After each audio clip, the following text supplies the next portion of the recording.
তাগিনা মাআবা। আল্লাহ রাব্বুল আলামিন বলেন, নিশ্চয় জাহান্নাম ওত পেতে বসে আছে আবা ব্যক্তিদের জন্য। এবার বলবেন আবা কারা? যারা অবাধ্য, পাপাচার, দুর্নীতিবাজ, কুকর্মকারী, তাদেরকেই আবা বলা হয়। জালসার নামে যারা বদমাইশি করে, মুসলমান ঘরে জন্মগ্রহণ করার পরে যারা অমুসলিমদের সাদৃশ্য অবলম্বন করে, নারী হওয়ার পরে যারা পুরুষের সাদৃশ্য অবলম্বন করে, পুরুষ হওয়ার পরে যারা নারীদের সাদৃশ্য অবলম্বন করে, এই সমস্ত ব্যক্তিদেরকে আল্লাহর ভাষায় অবাধ্য আবা বলা হয়েছে। তবে যারা অবাধ্য আবা হবে তাদের জন্য জাহান্নাম ওত পেতে বসে আছে, তারা মরবে, তাদেরকে জাহান্নামের আগুন গ্রাস করার জন্য বসে আছে। এবার বলবেন মাওলানা, সেটা তো জাহান্নামে হবে, তবে মরার পরে হবে কি করে? বন্ধুরে, নবীজি বলেছেন, যেই ব্যক্তি দুনিয়া থেকে চলে গেল, ওই ব্যক্তি যদি অবাধ্য হয়ে যায়, তার কবরটাকে জাহান্নামের সঙ্গে কানেক্ট করে দেওয়া হয়, জাহান্নামের আগুনের পোশাক পরিয়ে দেওয়া হবে, আর জাহান্নামের শাস্তি সেদিন থেকে চালু হয়ে যাবে। এবার আপনারা বলবেন, মাওলানা বোঝা গেল জাহান্নামে অবাধ্যরা যাবে, এ কথা ঠিক বোঝা গেল, তবে জাহান্নামে কতদিন থাকবে এ ব্যাপারে কি কিছু বলা আছে? আপনাদেরকে এবার বলে দিই, যে যেমন আসামি তার তেমন জেল, যে যেমন অপরাধ করেছে তাকে ততদিন জেলের ভিতরে থাকতে হয়। তবে যে যত বড় ক্রিমিনাল তার তত বড় ভয়াবহ বাটামের ব্যবস্থা। বাটামের ব্যবস্থা যদি উঠে যায়, এখন তাকে সেলে থাকতে হয়, কুটিরের ভিতরে অবস্থান করতে হয়। এবার আপনাকে বলে দিই, আল্লাহ রাব্বুল আলামিন বলছেন, বান্দারে, লাবিসিনা ফিহা আহকাবা, তারা ওই জাহান্নামের ভিতরে একদিন থাকবে না, 2 দিন থাকবে না, বরং যুগ যুগ ধরে থাকবে। এবার যুগ যুগ বলতে আমরা বুঝি 12 বছরকে 1 যুগ, আমাদের ভাষায় আমরা বলতে হয়তো 2 যুগ 3 যুগ, যদি 3 যুগ হয় 3 বারং 36 বছর। কিন্তু না না না, এরকম কথা নয়। আল্লাহ কোরআনে অন্য জায়গায় জাহান্নামীদের জন্য বলেছেন, যারা চিরস্থায়ী জাহান্নামী হবে তাদের ব্যাপারে আল্লাহ রাব্বুল আলামিন বলছেন, খালিদিনা ফিহা আবাদা, তারা চিরদিন চিরকাল জাহান্নামের মধ্যে থাকবে। কোরআন প্রমাণ করলো যুগ যুগ ধরে থাকবে, আবার আল্লাহর কোরআন অন্য জায়গায় প্রমাণ করলো চিরদিন চিরকাল থাকবে। এই ব্যাপারে চমৎকার ভাবে একজন তিনি উদাহরণ পেশ করেছেন, আল্লামা আব্দুল কাইয়ুম রহমতুল্লাহ আলাইহি, তিনি চমৎকার উক্তি পেশ করেছেন। তিনি বলতে চেয়েছেন, ওরে দুনিয়াবাসী, তোরা শুনে নে, যারা চিরদিন চিরকাল জাহান্নামে থাকবে, যুগ যুগ ধরে যারা জাহান্নামে থাকবে, তাদেরকে একটু বোঝানোর জন্য তিনি কলম ধরেছেন। তিনি বুঝিয়েছেন যে আসমানের নিচে, জমিনের উপরে, তামাম পৃথিবীতে যদি সরিষা দানা ভর্তি করে দেওয়া হয়, এবার বলুন তো, সরিষা দানা যদি তামাম পৃথিবীতে ভর্তি করে দেওয়া হয়, তাহলে এমন কোন সায়েন্সের টিচার আছে যেই টিচার এটা ক্যালকুলেটর মেরে হিসাব করে বার করতে পারবে? এমন কোন টিচার আছে যেই টিচার অঙ্ক খাতা কলমে বুঝিয়ে তার একটা সংখ্যা বার করতে পারবে? এটা কি সম্ভব হবে? কোশ্চেন কালেও সম্ভব নয়। আল্লামা আব্দুল কাইয়ুম রহমতুল্লাহ আলাইহি বলছেন, আসমানের নিচে, জমিনের উপরে, তামাম পৃথিবীতে যদি সরিষা দানাতে ভর্তি করে দেওয়া হয়, আর একটা ঘুঘুকে বা পায়রাকে যদি বলা হয়, ঘুঘুরে পায়রা রে, তুই একটা করে দানা নেবে, 7 আসমানের উপরে উড়ে যাবে, ওখানে তুই 70 বছর বিশ্রাম করবি, আবার আসবি, আবার একটা দানা নেবে, তাহলে একটা দানার পরিবর্তে যদি 70 বছরের বিরতি থাকে, এরপরেও তামাম পৃথিবীর সরিষা দানা যদি ফুরিয়ে যায়, শেষ হয়ে যায়, তবু পরকালবাসী যদি বুঝতে পারে এমন একটা দিন আমাদের জন্য আসছে, যেই দিন আমাদের আর কোনো আযাব হবে না, তবু তারা সেদিন সুস্থের নিঃশ্বাস ফেলবে। কি বুঝলেন এখান থেকে? এনার কথাটা তো আপনি হয়তো ইয়ার কি করে নিতে পারবেন, তিনার ব্যক্তিগত কথা, তিনি বুঝিয়েছেন, হতে পারে। কিন্তু আল্লাহর কোরআন তো আর কারোর কিছু নয়। তিনি তো বলেছেন যুগ যুগ ধরে, আবার তিনি বলেছেন চিরকাল চিরদিন, এ কথা বলেছেন। আপনি এটাকে কি করে কাটবেন? এটাকে কাটার ক্ষমতা পৃথিবীর কোনো মায়ের বেটার আছে? কথাগুলি বলছি, কারো যদি সন্দেহ হয় খাতা কলম নিয়ে বসুন। কেউ যদি মনে করেন ভুল হচ্ছে, খাতা কলম নিয়ে বসবেন। রূপকথার গল্প বলে আপনার মন জয় করতে আসিনি, মূল্যবান সময় নিয়ে বক্তব্য শুনতে এসেছেন। হিদায়াতের উদ্দেশ্যে কথা বলবার, হিদায়াতের নিয়তে কথাগুলিকে শ্রবণ করবেন। হতে পারে আজকের বক্তব্য আপনার লাইফটা পরিবর্তন হয়ে যেতে পারে। যদি বলেন ভুল হচ্ছে, খাতা কলমে নোট করবেন, ভুল হলে সংশোধন করব, আর ভুল না হলে আপনাকে মেনে নিতে হবে, কিছু করার নেই। কথাটা কার বলবো? আল্লাহ এবং আল্লাহ রসুলের বলবো। তাহলে এখানে একটা জিনিসকে লোড করে নিলেন যে অপরাধ অবাধ্য প্রমাণিত হয়ে গেলে চিরদিন চিরকাল যুগ যুগ ধরে জাহান্নামের মধ্যে থাকা লাগবে। তবে আল্লামা আব্দুল কাইয়ুম একটা উদাহরণ দিয়ে বোঝালেন। উদাহরণটা কি? একটা দানা আর 70 বছরের বিরতি, গোটা পৃথিবীর সরিষা দানা যদি শেষ হয়েও যায়, আর পরকালবাসী যদি বুঝতে পারে যে আমাদের এমন একটা দিন আসছে, সেই দিন আর কোনো আযাব হবে না, তবু তারা সুস্থির নিঃশ্বাস ফেলবে। আচ্ছা বলুন, কত বছর থাকা লাগবে সেটা পরের কথা।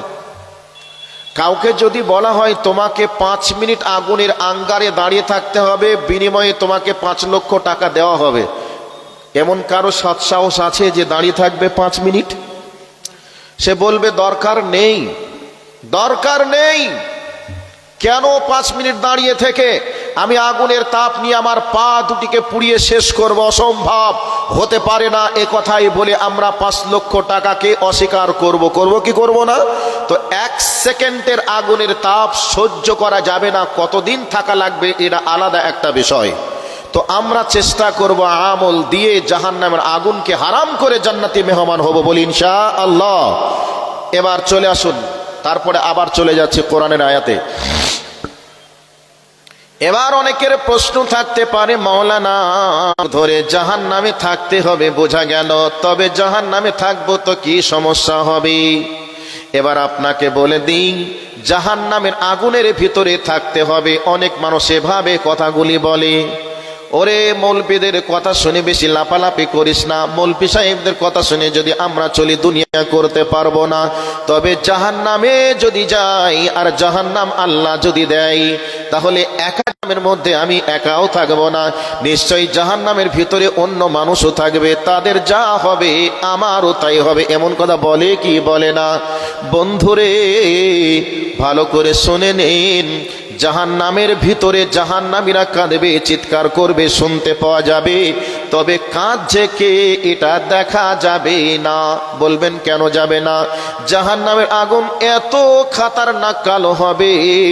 ওই কালোটা কেমন কালো?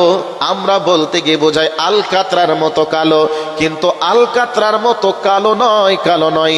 নবীজি বলেছেন জাহান্নামের আগুনকে দুনিয়ায় দুপুর বেলা রোদে যদি জাহান্নামের আগুনকে দুনিয়ায় একটু ছেড়ে দেওয়া হয়, এত কালো, এই কালো হওয়ার কারণে রোদের তাপ পর্যন্ত কিরণহীন হয়ে যাবে, আলোহীন হয়ে যাবে, এত খাতারনাক কালো। ওই খাতারনাক কালো জাহান্নামের আগুনের ভিতরে থাকতে হবে, আর ওই আগুন আপনাকে এমন ভাবে ধরবে, আগুনকে ছাড়ানোর চেষ্টা করবেন কিন্তু আগুন আপনাকে ছাড়বে না। এবার ওই জাহান্নামের আগুনের ভিতরে চলবে, দীর্ঘদিন ধরে জাহান্নামের আগুনের তাপ আপনার চলবে। এই অবস্থায় আল্লাহ পাক বলছেন, লা ইয়াযুকুনা ফিহা বারদাও ওয়ালা শারাবা ইল্লা হামিমান ওয়া গাসসাকা।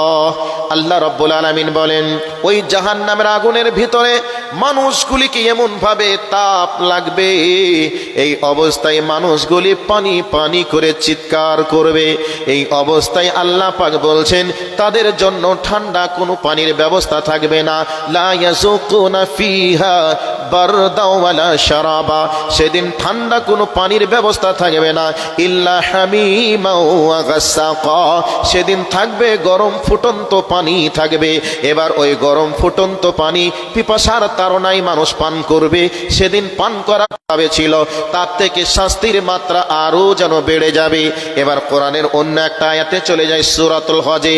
সূরাতুল হজের ভিতরে আল্লাহ রাব্বুল আলামিন বলেন ফাল্লাযীনা কাফারু قطعت لهم ثياب من نار يصب من فوق رؤوسهم الحميم يصهر به ما في بطونهم والجلود ولهم من مقامع من حديد আল্লাহ রাব্বুল আলামিন বলেন জাহান্নামীদের জন্য জাহান্নামের পোশাক তৈরি করা হবে, জাহান্নামের পোশাক পরিধান করিয়ে দেওয়া হবে। আমরা দেখি যখন একটা হাঁসকে মুরগিকে জবাই করি, ওই হাঁসকে মুরগিকে আমরা ঝলসানো বলি, আমরা নদিয়ার মানুষ ঝলসানো বলি। তার ওপরকারের চামড়াগুলিকে বা ওপরকারের লোমগুলিকে পোড়ানোর জন্য আগুনে এইরকম করে চেপে ধরি, সঙ্গে সঙ্গে তার লোমগুলি পুড়ে যায়, ওপরকারের চামড়াগুলি পর্যন্ত পুড়ে যায়। হাতে করে এইরকম যদি ঘষা দেওয়া হয়, ওপরকার পাতলা চামড়াটা ঝলসে খসে পড়ে যায়, যায় কি যায় না? সেই রকম ভাবে আল্লাহ রাব্বুল আলামিন বলেন জাহান্নামীদের শরীরে জাহান্নামের পোশাক যখন পরিধান করিয়ে দেওয়া হবে, তাদের শরীরের চামড়াগুলি ঝলসে ঝলসে খসে খসে পড়তে শুরু করবে। এই অবস্থায় মানুষগুলি উপরের তাপ যখন লেগে যাবে, কলিজা পর্যন্ত যেন বাষ্প হয়ে বেরিয়ে আসবে। এই অবস্থায় আমরা যদি পায়ে আঘাত পাই, মাথার চাঁদি পর্যন্ত টকবক করে ফুটে জলে, জলে কি জলে না। ওপরে যখন তাপ শুরু হয়ে যাবে, মানুষগুলি সেই দিন মনে হবে তাদের কলিজা পর্যন্ত স্পর্শ করেছে। এই অবস্থায় আল্লাহকে বলবে, আল্লাহ আমাদের উপরের তাতে ভিতরটা যেন জ্বলে যাচ্ছে, মাবুদ গো তুমি একটু আমাদেরকে পানি দাও, ওই পানি পান করে আমরা আমাদের জীবনকে একটু ঠান্ডা করার চেষ্টা করি। এই অবস্থায় তাদেরকে এমন গরম ফুটন্ত পানি আল্লাহ তাদেরকে পান করার জন্য দিবে। মানুষ এই অবস্থায় পিপাসার জন্য, তাদের কষ্টকে নিবারণ করার জন্য পানি পান করবে, কিন্তু এত ভয়ঙ্কর গরম হবে রে, ওই পানি পান করার সাথে সাথে ইসহারু বিহি মা ফি বুতুনিহিম ওয়াল জুলুদ, তাদের প্রস্রাব পায়খানার রাস্তাগুলি ডাইরেক্ট হয়ে প্রস্রাব পায়খানার রাস্তা দিয়ে সবকিছু বার হয়ে চলে যাবে। এই অবস্থায় চিৎকার করে কান্না করবে। এই অবস্থায় জাহান্নামের রক্ষীরা থাকবে, জাহান্নামের ফেরেশতা থাকবে, তাদের হাতে থাকবে লোহার হাতুড়ি, ওই লোহার হাতুড়ি দিয়ে জাহান্নামীদের মাথার উপরে প্রহার করবে। বন্ধুরে এই অবস্থায় আপনারা বলবেন লোহাদেরকে হাদিসের আলোকে নিয়ে যাওয়ার চেষ্টা করব, নবীজি এই ব্যাপারে কি বলেছেন হাতুড়ির বর্ণনাটা আগে দিয়ে দেই। ওই লোহার হাতুড়িটা এত বড় হবে, ওই লোহার হাতুড়ি দিয়ে যদি পাহাড়ের উপরে আঘাত করা হয়, ওই পাহাড় পর্যন্ত ভেঙে চুরচুর হয়ে যাবে, এত বড় ভয়ঙ্কর হাতুড়ি থাকবে। ওই হাতুড়ি দিয়ে মানুষের মাথার উপরে আঘাত করবে, মাথা ভেঙে ফেটে চচির হয়ে যাবে। এবার বলবেন তাহলে তো মারা যাবে। আল্লাহ মৃত্যুবরণ করার অপশনটাকে ডিলিট করে দিয়ে বলছেন লা ইয়ামুতু ওয়ালা ইয়াহইয়া। আল্লাহ পাক বলছেন মানুষ সেদিন মরবে না এবং পূর্ণাঙ্গ সুস্থ থাকবে না, বরং আযাবের পর আযাব চলবে। এবার আপনাদের প্রশ্ন হবে, মাওলানা সাহেব এত বড় কি করে লোহার হাতুড়ির লোড নেবে, ছোট্ট একটা মানুষ কি করে লোড নেবে? বন্ধুরে মানুষটা ছোট থাকবে না, তাদের বডিটা কত বড় করে দিবেন, তাদের বডিটা লোড যাতে করে বেশি নিতে পারে, সেই রকম লোড ক্যাপাসিটির জন্য বডিকে আল্লাহ রাব্বুল আলামিন বাড়িয়ে দিবেন। এবার বাড়ি দেওয়ার বর্ণনা আপনাকে বলে দিই। এই কাঁধ থেকে এই কাঁধ পর্যন্ত এত লম্বা করে দেওয়া হবে, এত বড় করে দেওয়া হবে, একদিন এক রাত পর্যন্ত একটা দ্রুতগামী বাহন ছুটতে শুরু করবে। তবে কি ছুটবে, সে বাহনটা কি হবে নবীজি বলেন নাই, বলেছেন একটা দ্রুতগামী বাহন দিন রাত ছুটবে, এরপরেও তার বডিকে অতিক্রম করতে পারবে না। এবার আর একটা হাদিস আপনাকে দিয়ে দিই, ওয়াইজা মাজলাসাহু কামা বাইনাল মাক্কাতা ওয়াল মাদিনাতা, নবী আমার বলছেন যেই জায়গাতে একটা জাহান্নামী ব্যক্তি পাছা দিয়ে বসবে, মনে করে নিন আমি চেয়ারটায় বসে আছি, এইরকম ভাবে যে জায়গায় একজন জাহান্নামী ব্যক্তি বসবে, ওই ব্যক্তির বসার জায়গা লাগবে কামা বাইনাল মাক্কাতা ওয়াল মাদিনাতা, মক্কা থেকে মদিনার দূরত্ব যত, অত বড় জায়গা লাগবে। এবার আপনারা বলবেন মাওলানা মক্কা থেকে মদিনার দূরত্ব কত? মক্কা থেকে মদিনার বাস রুটের দূরত্ব হচ্ছে 400 480 কিলোমিটার রাস্তা। তাহলে 480 কিলোমিটার জায়গা নিয়ে একজন জাহান্নামী ব্যক্তি বসে থাকবে, তবে ওই ব্যক্তির উপরে হাতুড়ি মারবে, তবেই তো সে লোড নিতে পারবে। এবার বলবেন তাহলে ফেরেশতাটা কত বড় গো? একটা ফেরেশতার শক্তির বর্ণনা শুনবেন। আমার মা বোনরা রুটি তৈরি করে, রুটিটা হাতে নিয়ে খোলার ওপরে দেয়, তল দিকটা যখন পুড়ে যায় বা শ্যাক হয়ে যায় তখন ওটাকে উল্টি আবার উল্টা দিকটা দেয়, দেয় কি দেয় না?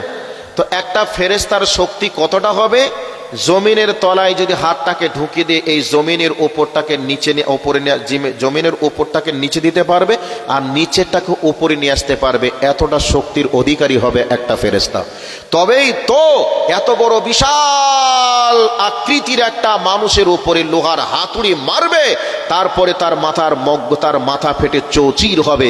এবার বলবেন তাহলে চৌচির হয়ে গেলে তো ঝামেলা মিটে গেল, তাহলে আবার কি হবে? চৌচির হয়ে যাবে, আবার একটা হাতুড়ির আঘাত দেওয়ার পূর্বেই তার মাথা আবার আগের মতো হয়ে যাবে। এবার একটা বর্ণনা দিলাম, এই কাঁধ থেকে এই কাঁধের ডিস্টেন্স কতটা হবে বলা হলো, তার পাছা দেওয়ার জায়গাটা কত বড় হবে সেটাও বলে দেওয়া হলো। তারপরে নবীজি জাহান্নামী ব্যক্তির মুখের দাঁতের বর্ণনা দিয়েছেন যে ওয়াইজা জিরসাহু মিসলা উহুদিন, জাহান্নাম ব্যক্তির মুখের দাঁত হবে উহুদ পাহাড় সমান। উহুদ পাহাড় কত বড়? 3 কিলোমিটার উঁচু, 3 কিলোমিটার উঁচু, লম্বাই 8 কিলোমিটার। এত বড় একটা জাহান্নামীর দাঁত হবে।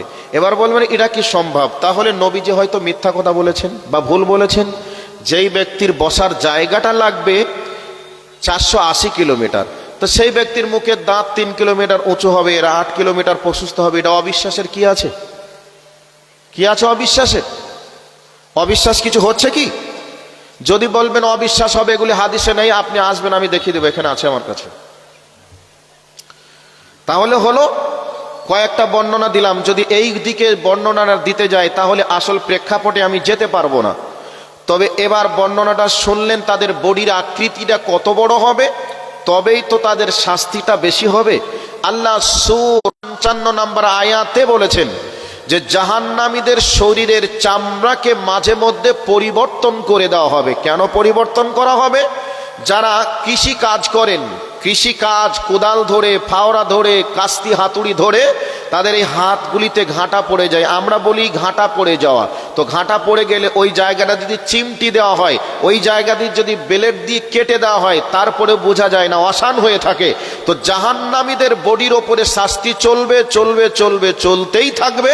এই অবস্থায় তাদের চামড়াগুলি অসান হয়ে যাবে। তো আল্লাহ তাদের চামড়াগুলিকে পরিবর্তন করে দিবেন যাতে করে বাটামটা বেশি করে অনুভব করতে পারে। সব রকমের ব্যবস্থা আল্লাহ করবেন।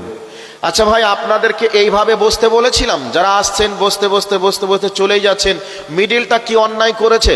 মনে হচ্ছে যেন এখানে হয়তো পিঁপড়ি চার আছে, আর ওই জায়গাটা হয়তো দাতা বাবার মাজার টাজার ছিল, বরকতি জায়গা, 5-4 বসে লাইন দিয়ে রাস্তা পর্যন্ত চলে যাচ্ছে, এমন কিছু ছিল কি?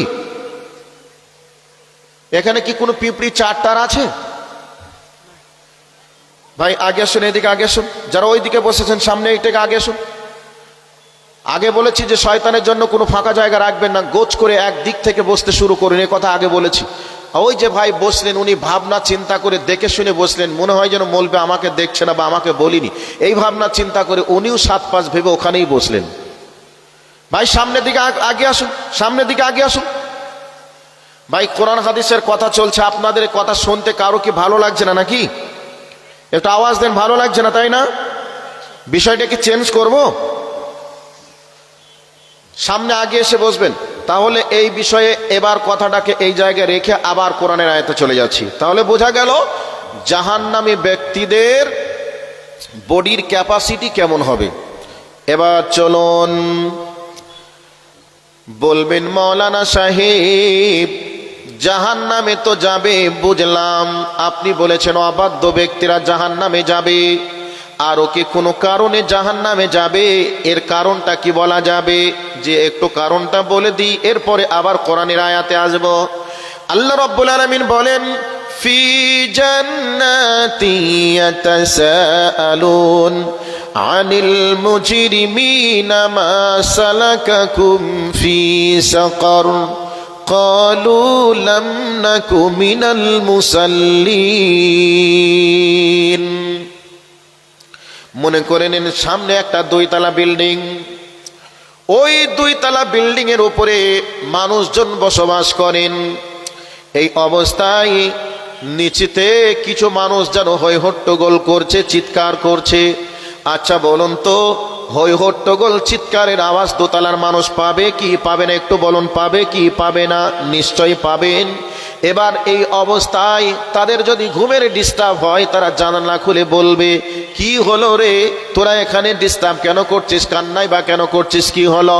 এই অবস্থায় কেউ যদি বলে, একজন অমকের বাড়ি চুরি করে নিয়ে আসছিল, ধরা পড়েছে, এই জন্য একে পিটাচ্ছি, এই জন্য কান্না করেছে, তখন ওই বাড়িওয়ালা বলবে, ঠিক আছে চুরি করেছে, আর একটু বেশি করে প্রহার কর। কেন তারা চুরি করবে? হাত দিয়েছে, পা দিয়েছে, এরপরে চুরি কেন করবে? খেটে খাওয়া বাদ দিয়ে। একথা বলবে কি বলবে না? বলবে। বন্ধুরে, জান্নাতীরা জাহান্নামীদের চিৎকার আওয়াজ শুনে ফি জান্নাতি ইয়াতাসাআলুন আনিল মুজরিমিনা মা সালাকাকুম ফি সাকার। আল্লাহ রাব্বুল আলামিন বলেন, জাহান্নামী যে চিৎকার আওয়াজ চলবে, এই অবস্থায় জাহান্নামীদের চিৎকার আওয়াজ শুনে জান্নাতীরা অতিষ্ঠিত হয়ে বলবে, চল চল ওরে জান্নাতীরা চল, ওই জাহান্নামী মানুষগুলি কেন কাঁদছে একটু দেখে আসি। এবার যাওয়ার পরে বলবে, মাই সাকার, বল ভাই বল, তোরা এই জাহান্নামে সাকার নামক জেলখানার মধ্যে জাহান্নামের ভিতরে কেন চিৎকার করে কাঁদছিস বল? তোদেরকে এখানে কোন জিনিসে নিয়ে এসেছে, কেন এসেছিস বল? এই অবস্থায় জাহান্নামীরা একই বাক্যে বলবে, ক্বালু লাম নাকু মিনাল মুসাল্লিন, আমরা দুনিয়াতে মুসল্লি ছিলাম না, আমরা দুনিয়াতে নামাজি ছিলাম না, আমাদেরকে নামাজের কথা বলা হয়েছিল, আমরা নামাজ পড়ি নাই, আর এই অপরাধে আজকে সাকার নামক জাহান্নামের মধ্যে এসেছি। বন্ধুরে, আপনাকে একটা উদাহরণ দেওয়ার জন্য বলছি। আপনি কলকাতা শহরে বেড়াতে গেছেন, বেড়াতে যাওয়ার পরে ক্লান্ত হয়ে এবার একটা হোটেলে থাকবেন, রাত পার করবেন, সকালে বাড়ি আসবেন। এই অবস্থায় হোটেলওয়ালাকে বললেন, ভাই একটা কি রুম পাওয়া যাবে? এই অবস্থায় বলল, ঠিক আছে একটা রুম পাওয়া যাবে, তবে রুমটা 1 তলা 2 তলায় নয়, বরং ওই রুমটা আছে 50 তলার উপরে। এবার 50 তলার উপরে আপনি একটা রুম পেলেন। এই অবস্থায় 2 জন আছেন, একজন তুতলা টাইপের মানুষ আর একজন জ্ঞানী বুদ্ধিজীবী মানুষ, 2 জন মিলে রুমটা ভাড়া করলো। এবার রুমটা ভাড়া করে উপরের দিকে উঠতে শুরু করলো। আর এই অবস্থায় আপনি জানো বুদ্ধিমান মানুষ, আপনি ফোনে ব্যস্ত হয়ে গেলেন, ব্যবসা বিজনেসের গল্প শুরু করলেন, স্ত্রীর সঙ্গে প্রেমের আলাপ শুরু করে দিলেন, প্রেমিকার সঙ্গে গল্প শুরু করলেন। এই করে গল্প চলছে, আর এদিকে তুতলা বারবার বলছে, একটু শোন, এরকম তুতলা তুতলা করে কথা বলছে। এ জানো তুতলার কথাকে কর্ণপাত না করে গল্প করতে করতে 49 তলার উপরে চলে গেল। এরপরেও তুতলা বলছে, এ ভাই শোন শোন, তার ভাষায় বলছে শোন শোন, কিন্তু না শুনে একবারে 49 তলায় যখন দাঁড়িয়েছে, তখন এবার বিরক্ত হয়ে জ্ঞানী ব্যক্তিটা বলছে, ভাই এতক্ষণ ধরে বারবার বিরক্ত করছিস, ডিস্টার্ব করছিলি, তবে বল বল বল কি বলতে চাচ্ছিলি বল। এই অবস্থায় তুতলা বলছে, ভাই 49 তলায় এসে গেছি, আর 1 তলা গেলে 50 তলায় আমাদের ঘর, কিন্তু বন্ধুরে ঘরে ঢুকবি কি করে? ঘরের চাবিটা জানো নিয়ে আসা হয়নি, ওই চাবি না আসলে ঘরে ঢোকা যাবে না। এই অবস্থায় বলুন তো, এই অবস্থায় আবার 50 তলার উপর থেকে হাঁটতে হাঁটতে আবার নিচে তলায় আসবে চাবি নেওয়ার জন্য, আবার উঠবে, তাহলে রাতের আর আরাম তাদের হবে না, কষ্টের মাত্রা বেড়ে যাবে। কোনটা? সিঁড়ি বেয়ে বেয়ে 49 তলা 50 তলায় উঠতে কষ্ট হবে কি হবে না? অবশ্যই হবে। এখন জাহান্নামীদেরকে যখনই জিজ্ঞাসা করা হবে, বল বল তোরা জাহান্নামে কেন এসেছিস, কারণ কি, তারা স্বীকার করবে, ক্বালু লাম নাকু মিনাল মুসাল্লিন, আমরা দুনিয়াতে নামাজি ছিলাম না, আমরা দুনিয়াতে নামাজি না থাকার অপরাধে আজকে যেন এই জাহান্নামের মধ্যে এসে গেছি। আবার এই সূরার আবার আরেকটা আয়াতে আসব, উদাহরণ যেহেতু দিয়েছি আরেকটা জায়গায় চলে যায়। আল্লাহ রাব্বুল আলামিন বলেন, তাকাদু তামাইয়াজু মিনাল গায়যি কুল্লামা উলকিয়া ফিহা ফাওজুন সাআলাহুম খাযানাতুহা আলাম ইয়াতিকুম নাযীর। আল্লাহ রাব্বুল আলামিন বলেন, জাহান্নামীদেরকে যখন জাহান্নামের নিকটে নিয়ে যাওয়া হবে, জাহান্নাম তাদেরকে দেখে এমন লাল হয়ে পড়বে, অপরাধীর দল তোরা আয়, আমার ভিতরে আয়, দেখি তোদের কি করতে পারি। এইরকম ভাবে জাহান্নাম যেন চিৎকার করবে। এই অবস্থায় জাহান্নামের দরগারা জিজ্ঞাসা করবে, বল বল বল, তোদের কাছে এই জাহান্নামের খবর দেখানোর কেউ কি তোদের কাছে যায়নি? তোদের কাছে কোনো নবী যায়নি, তোদের কাছে কোনো আলেম যায়নি? তবে ওই আলেমরা দিন রাত তোতলা মানুষের মতো আপনাকে বলছে জাহান্নামে যেতে হবে, জাহান্নামে যেতে হবে, নামাজ তোরা পড়, মদ খাস না, জুয়া খাস না, ক্যারাম খেলিস না, এই কথা বারবার বলে। কিন্তু আলেমদের কথা না শুনে শুনে তারা দুনিয়াতে যেন পাগলের মতো ছুটে। ওই ব্যক্তি বারবার তুতলা বারবার বলছিল, একতলা দুতলা যদি সিগন্যালটা নিত, যদি বুঝে যেত, তাহলে চাবিটা নিয়ে আসলে 49 তলা থেকে আর নিচে নামতে হতো না, আরাম পেয়ে যেত। কিন্তু আলেমদের কথা যদি শুনতো তাহলে আর জাহান্নামে যাওয়া লাগতো না, বরং জান্নাতে পৌঁছে যেত। এই অবস্থায় জান্নাতের গেটম্যানরা যখন বলবে, কি কোনো আলেম যায়নি, নবী যায়নি, তোদের কাছে কি কি বলেনি?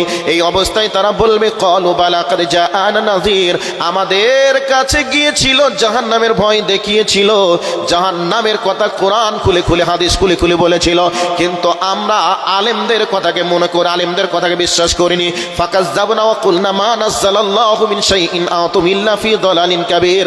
তারা বলবে, আমাদের কাছে গিয়েছিল, আমরা তাদেরকে মিথ্যা মনে করেছিলাম, তাদেরকে আমরা অস্বীকার করেছিলাম, আমরা দুনিয়ার প্রতি মনোযোগ সহকারে দুনিয়া নিয়ে আমরা ব্যস্ত ছিলাম। আর এই জন্য আমরা আরো বলেছিলাম, আল্লাহ কোরআন নামক কোনো জিনিস অবতীর্ণ করেননি, জান্নাত জাহান্নাম বলে কোনো জিনিস নেইনি, এগুলি কেবলমাত্র আলেমদের করে খাওয়ার পথ ছাড়া আর কিছু নয়, এগুলি বলে আমরা সেদিন তাদেরকে মিথ্যা মনে করেছিলাম। তাহলে মিথ্যা মনে করেছিলাম এ কথা সেদিন স্বীকার করবে। তোতলার কথা যদি আগেই শুনতো তাহলে 49 তলা থেকে ফিরে আসা লাগতো না, আলেমদের কথা যদি শুনতো তাহলে জাহান্নামে যাওয়া লাগতো না, এ কথা তারা সেদিন স্বীকার করবে। সম্মানিত উপস্থিতি, আপনাদেরকে শিরিক সম্পর্কে, বিদআত সম্পর্কে দিন রাত আলেমরা বলেন, নামাজ পড়তে হবে কথা বারবার বলেন। আলেমরা এমন কথাও বলেন, পৃথিবীর সব থেকে বড় অপরাধের নাম হচ্ছে সালাত ত্যাগ করা। এই কথা যখন আলেমরা বলে, তখন আলেমদেরকে ঘুরে মসজিদের ইমামদেরকে অপমান করা হয়। কে বলেছে পৃথিবীর সব থেকে বড় অপরাধের নাম সালাত ত্যাগ করা? ইমাম যদি বলে বেনামাজির জানাজা আমি পড়বো না, ইমামকে বলবে বেডিং গুছিয়ে ঘর চলে যা, জোর করে ইমামকে জানাজার সালাত আদায় করিয়ে নেওয়া হয় কি হয় না? শুনে রেখে দেন, ইমামকে জোর করে যদি পড়িয়েও নেন তাহলে ফেরেশতার বাটাম থেকে কি বাঁচা যাবে? অসম্ভব, বাঁচা যাবে না। আপনার এই দুনিয়াতে নিজের ব্যক্তিত্ব, জোর, পাওয়ার থাকতে পারে, রাজনৈতিক বংশীয় দাপট থাকতে পারে, কিন্তু কবরের ভিতরে যখন যাবেন আর কোনো ব্যক্তিত্ব থাকবে না, বংশের কোনো দাপট থাকবে না, দলীয় বাঁচার কোনো উপায় থাকবে না। সম্মানিত উপস্থিতি, আলেমদেরকে জোর করিয়ে অন্যায় করিয়ে নিতে বাধ্য করেন, সেই অন্যায় করিয়ে নিতে পারেন, তবে দুনিয়াতে, আখেরাতে গিয়ে কোনো জোর কাজ করবে না, এটাকে মাথায় রাখা লাগবে। দিন রাত আলেমরা আপনাদেরকে বারবার বলেন, মসজিদের খুতবার মেম্বারে দাঁড়িয়ে বলেন, নামাজ পড়াই লাগবে, নামাজ যদি না পড়েন তাহলে কাফের পরিণত হয়ে যাবেন। এই কথা বলার অপরাধে ইমামের ইমামতি চলে যায়। এইরকম বহু খবর আমাদের কাছে আছে।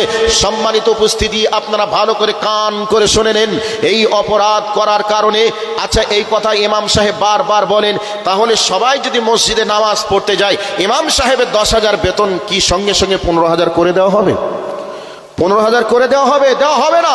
কিন্তু ইমাম সাহেবের যেটা বেতন সেটাই থাকবে। কিন্তু ইমাম আপনাদেরকে ভালোবেসে জাহান্নামের আগুন থেকে বাঁচাতে চায়, আর সেই ইমামকে আপনি দুশ্মন, শত্রু মনে করে তার সঙ্গে আপনি অসৎ ব্যবহার করেন, তার উপরে আপনি টর্চার করেন, তাকে মানসিক যন্ত্রণা আপনি দেন, ইমামতি পদ ছাড়তে আপনি বাধ্য করেন। সতর্ক, সাবধান হওয়া লাগবে। সেই জাহান্নামের ভিতরে সেদিন মানুষগুলি বলবে, ক্বালু লাম নাকু মিনাল মুসাল্লিন, আমরা দুনিয়াতে মানুষ ছিলাম বটে কিন্তু মুসল্লি ছিলাম না। আর একটা অপরাধ সেদিন স্বীকার করবে, ওয়ালাম নাকুন নুতঈমুল মিসকিন, সেদিন আমরা মিসকিনদের খাদ্য দান করিনি এবং মিসকিনদের খাদ্য দানের ব্যাপারে উৎসাহিত ভূমিকা আমরা পালন করিনি। এ কথা বলার পরে আর একটা অপরাধ তারা স্বীকার করবে, ওয়াকুন্না নাখুযু মাআল খায়িজিন, আমরা সেদিন সমালোচনা করতাম। আলেমরা যদি কথা বলতো তাদের সঙ্গে আমরা তর্ক করতাম, তর্ক করে আলেমদের কথাকে আমরা ডাউন করে নিজেদের কথাকে আপে রাখার চেষ্টা করতাম।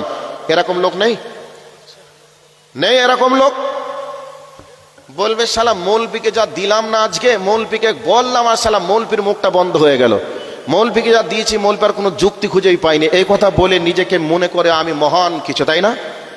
তো সেই দিন নিজেরা স্বীকার করবে যে আমি এই অপরাধ করেছিলাম, আলেমদের সঙ্গে তর্ক করেছিলাম, আলেমদের সমালোচনা করেছিলাম, আর এই সমালোচনা করার কারণে আমাকে এই জাহান্নামের মধ্যে আজকে পুড়তে হচ্ছে আগুনে। সেই দিন নিজেরা স্বীকার করবে যদি আলেমদের সঙ্গে তর্ক না করতাম, আলেমদের সঙ্গে যদি আজকে আমি দুর্ব্যবহার না করতাম, তাহলে এই জাহান্নামে তো আজকে আমাকে আসতে হতো না। করবে সম্মানিত উপস্থিতি, যারা এই চিন্তা ভাবনা করেন তাদেরকে বলছি একটু ফিরে আসুন। আর একটা এখানে আপনাদেরকে একটা টিপস দেওয়ার চেষ্টা করছি, একটা বিষয় বলার চেষ্টা করছি, যদিও বক্তব্যের বিষয়ের সঙ্গে সম্পর্ক নয়, তারপরেও কথাটা বলছি। কেমন কথা? মনে করে নেন আমার পিতৃতুল্য ব্যক্তি আমার বাবা জীবন, আল্লাহ ওনাকে সুস্থ রেখেছেন, আরো ভালো সুস্থ রাখুন, দোয়া করি। তবে উদাহরণ দেওয়ার জন্য বলছি, ওনার শারীরিক কোনো একটা সমস্যা হয়েছে, শারীরিক সমস্যা হওয়ার কারণে সাথে সাথে ওনার ছেলেরা নিয়ে চলে গেলেন কুশমন্ডি হসপিটালে।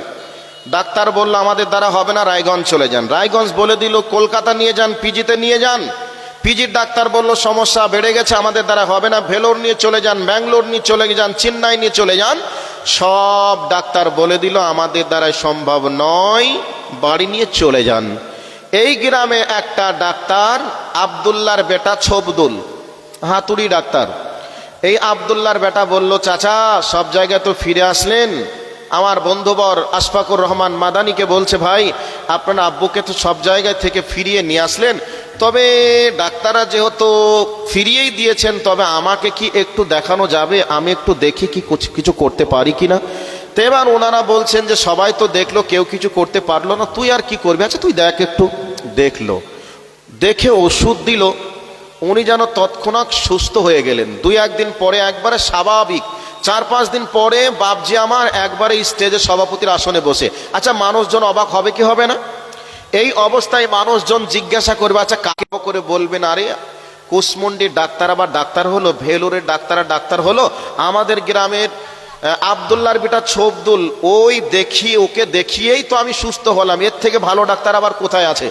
এখন আল্লাহ ওনাকে ভালো রেখেছেন, ওনার ছেলেরা খুশি হয়ে ডাক্তারকে বাড়িতে দাওয়াত দিয়ে দেশি মুরগির বিরিয়ানি করে খাওয়ালো, শেষ পর্যন্ত কয়েকটা জামা কাপড় দিল, আরও উপহার দিল যে আমার আব্বুকে যেহেতু সুস্থ করে তুললো, কোথায় কত টাকা খরচ করলাম, কেউ ভালো করতে পারলো না, তো সেই হিসাবে যাও ভাই তোমাকে খুশি করে একটা গিফট হিসাবে 4 চাকা একটা গাড়ি তোমাকে উপহার দিলাম। টাকাওয়ালার লোকরা এরকম করে কি করে না? করে কি করে না? একটু আওয়াজ দেন, করে কি করে না? করে। এখন মানুষের কাছে এত প্রশংসা, আমাদের আব্দুল্লাহর বেটা ছবদুলের থেকে বড় ডাক্তার কোথায় আছে? চায়ের দোকানে, আত্মীয় বাড়িতে, যে জায়গায় যাবে তার নামে প্রশংসা ছাড়া আর কিছু নয়। এবার বলুন তো, মসজিদের ইমাম, দীর্ঘদিন মসজিদ আছে, ৭৯তম জালসা, তাহলে ৭৯তম বাৎসরিক জালসা, বিভিন্ন বক্তা এসেছে, বিভিন্ন শিক্ষক মাদ্রাসায় এসেছে। আপনাদের গ্রাম মনে হচ্ছে অনেক পুরাতন গ্রাম, এই গ্রামে অনেক ইমাম এসেছে মসজিদে। তো এখন দেখা যাচ্ছে ওই সমাজে শিরিক ছিল, বিদআত ছিল, তো এত ইমাম পার হয়ে চলে গেছে, কোনো ইমাম শিরিক এবং বিদআতকে তুলতে পারেননি। এই অবস্থায় আমার বন্ধুবর আশফাকুর রহমান মাদানি মদিনা থেকে পড়ে এসে এখন এই অবস্থায় গ্রামের মানুষকে বলছে ভাই এটা আমরা শিরকে লিপ্ত আছি, এটাকে বন্ধ করতে হবে, এটা আমাদের বিদআত, এটা আমাদের তুলতে হবে। এই কথা যখনই বলছে তখন বলছে এত বড় বড় মৌলবি চলে গেল, কেউ কোনোদিন কিচ্ছু বলল না। আর কোথায় 2 পয়সা মদিনা থেকে পড়ে এসে এটা শিরিক এটা বিদআত বলে সমাজে বিভ্রান্তি লাগাচ্ছে, সমাজে ফিতনা লাগাচ্ছে। এই ফিতনাবাজকে এলাকায় ঢুকতে দেওয়া যাবে না। এই ফিতনাবাজকে এলাকায় ঢুকতে দিলেই সমাজে বিভ্রান্তি লাগবে। এই ধরনের কথা ইমামদেরকে বলে, আলেমদেরকে বলে কটাক্ষ করে অপমান করা হয় কি হয় না? ভাই কথা বলুন, হয় কি হয় না? ডাক্তারের বেলায় আপনি প্রশংসা করে উপহার দিবেন, দাওয়াত করে খাওয়াবেন, আর আপনার শিরিক নামক অপরাধ করে যদি জাহান্নামে চলে যান, তাহলে শিরিক নামক অপরাধ করে দুনিয়া ছেড়ে চলে গেলে কবরে শাস্তি, জাহান্নামে শাস্তি।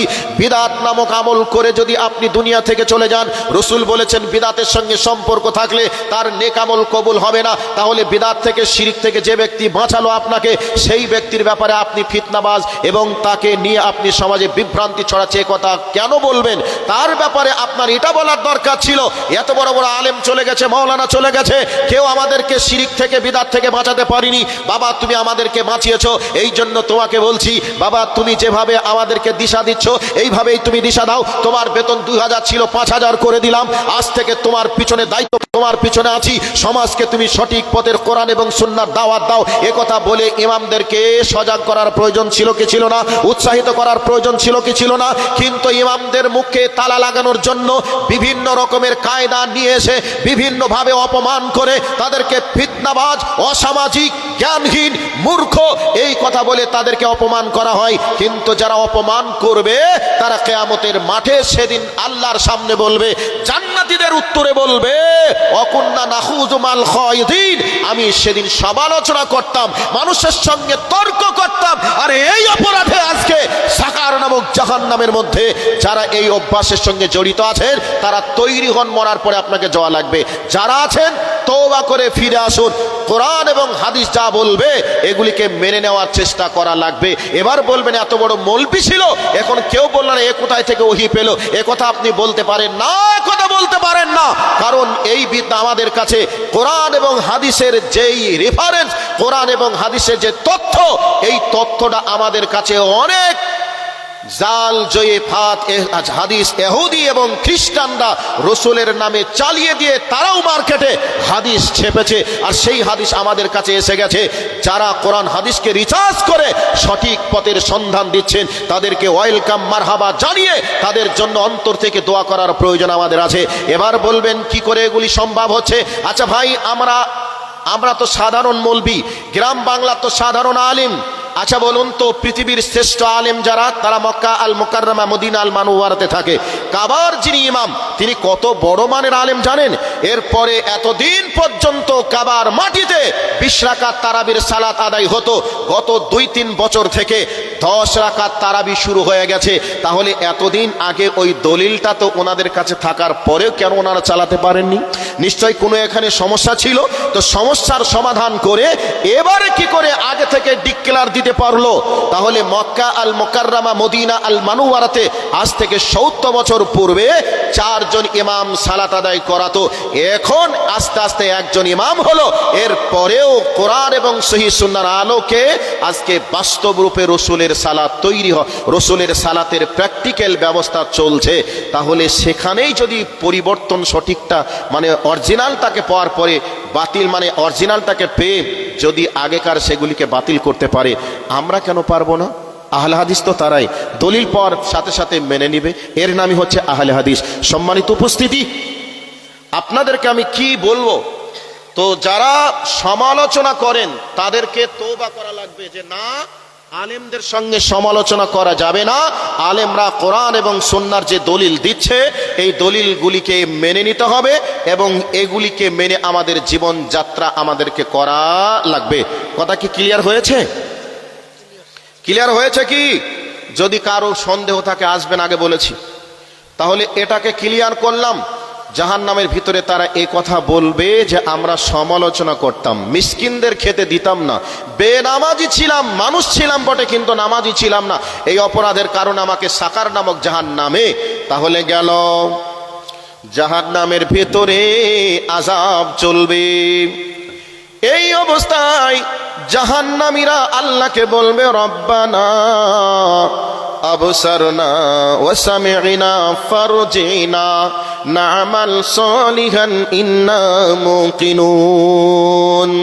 আল্লাহ রাব্বুল আলামিন বলেন, সেই দিন জাহান্নামীরা বলবে, রব্বুল আলামিন জাহান্নামের আগুনের গর্জন তর্জন ভয়াবহতা নিজের চোখে দেখলাম।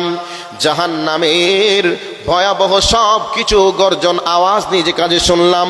মাবুদ গো, আর জাহান্নাম থেকে আমাদেরকে আর একবার দুনিয়ায় পাঠিয়ে দাও। ফারজিনা নামাল সালিহান ইন্না মুকিনুন। রব্বুল আলামিন আমাদেরকে দুনিয়ায় আর একবার পাঠিয়ে দাও, জাহান্নাম দুনিয়ায় আর একবার পাঠিয়ে দাও, আমরা নেককার হয়ে দুনিয়ার বুক থেকে আসবো। এ কথা জাহান্নামীরা সেদিন আল্লাহকে বলবেন। আমার ভাই, আমার বন্ধুরা, জাহান্নামের ভয়াবহ শাস্তি দেখে জাহান্নামীরা বলবে, ফাহাল ইলা খুরুজিম মিন সাবিল। মাবুদ গো, আমাদেরকে এই জাহান্নামের শাস্তি থেকে পালিয়ে যাওয়ার কি কোনো রাস্তা আছে? এই জাহান্নামে থাকা যাবে না, জাহান্নামের শাস্তির লোড নেওয়া যাবে না। মাবুদ গো, এই জাহান্নামের শাস্তি থেকে বাঁচার জন্য এমন কি কোনো পথ আছে যেই পথ দিয়ে পালিয়ে গেলে বেঁচে যেতে পারবো? এই কথা সেদিন জাহান্নামীরা বলবে, কিন্তু বাঁচার কোনো উপায় থাকবে না, পালিয়ে যাওয়ার কোনো রাস্তা থাকবে না। ওই জাহান্নামে চিরদিন চিরকাল থাকা লাগবে। আমার ভাই, আমার বন্ধুরা, আর একটা আয়াত দিয়ে এবার আর একটা প্রেক্ষাপটে চলে যাব। আল্লাহ রাব্বুল আলামিন বলেন, ونادى أصحاب النار وأصحاب الجنة أن أفيضوا علينا من الماء أو مما رزقكم الله قالوا إن الله حرمهما على الكافرين। আল্লাহ রাব্বুল আলামিন বলেন, জান্নাতীরা সেই দিন, জাহান্নামীরা সেই দিন জান্নাতীদের লক্ষ্য করে বলবে, ও জান্নাতি ভাইরা, আল্লাহ তোমাদেরকে অনেক নিয়ামত দিয়েছে, অতএব তোমরা আমাদেরকে জান্নাতের একটু পানি পান করার ব্যবস্থা করে দাও। আমাদের কলিজাটা জানো একবারে কলিজাটা জানো জিহ্বার কাছ পর্যন্ত পৌঁছে গেছে, পিপাসার তাড়নায় আমাদের কলিজা যেন বার হয়ে চলে আসে। ভাইরে, একটু পানির ব্যবস্থা করো। এই বলে যখন চিৎকার করবে, জান্নাতীরা একই বাক্যে উত্তর দিবে, ক্বালু ইন্নাল্লাহা হারামাহুমা আলাল কাফিরিন। জাহান্নামীদেরকে সেই দিন জান্নাতীরা উত্তর দেবে, আল্লাহ জান্নাতের সুখাদ্য নিয়ামতকে তোমাদের জন্য হারাম করে দিয়েছেন, অতএব পানির ব্যবস্থা তোমাদের জন্য হবে না। এ কথা জান্নাতীরা জাহান্নামদেরকে জানিয়ে দিবে। ভাইরা আমার, বন্ধুরে আমার, টাইমটা প্রায় কাছের দিকে চলে আসলো। এবার একটা তত্ত্ববহল আলোচনার দিকে নিয়ে চলে যায়, ভালো করে শুনে নেন।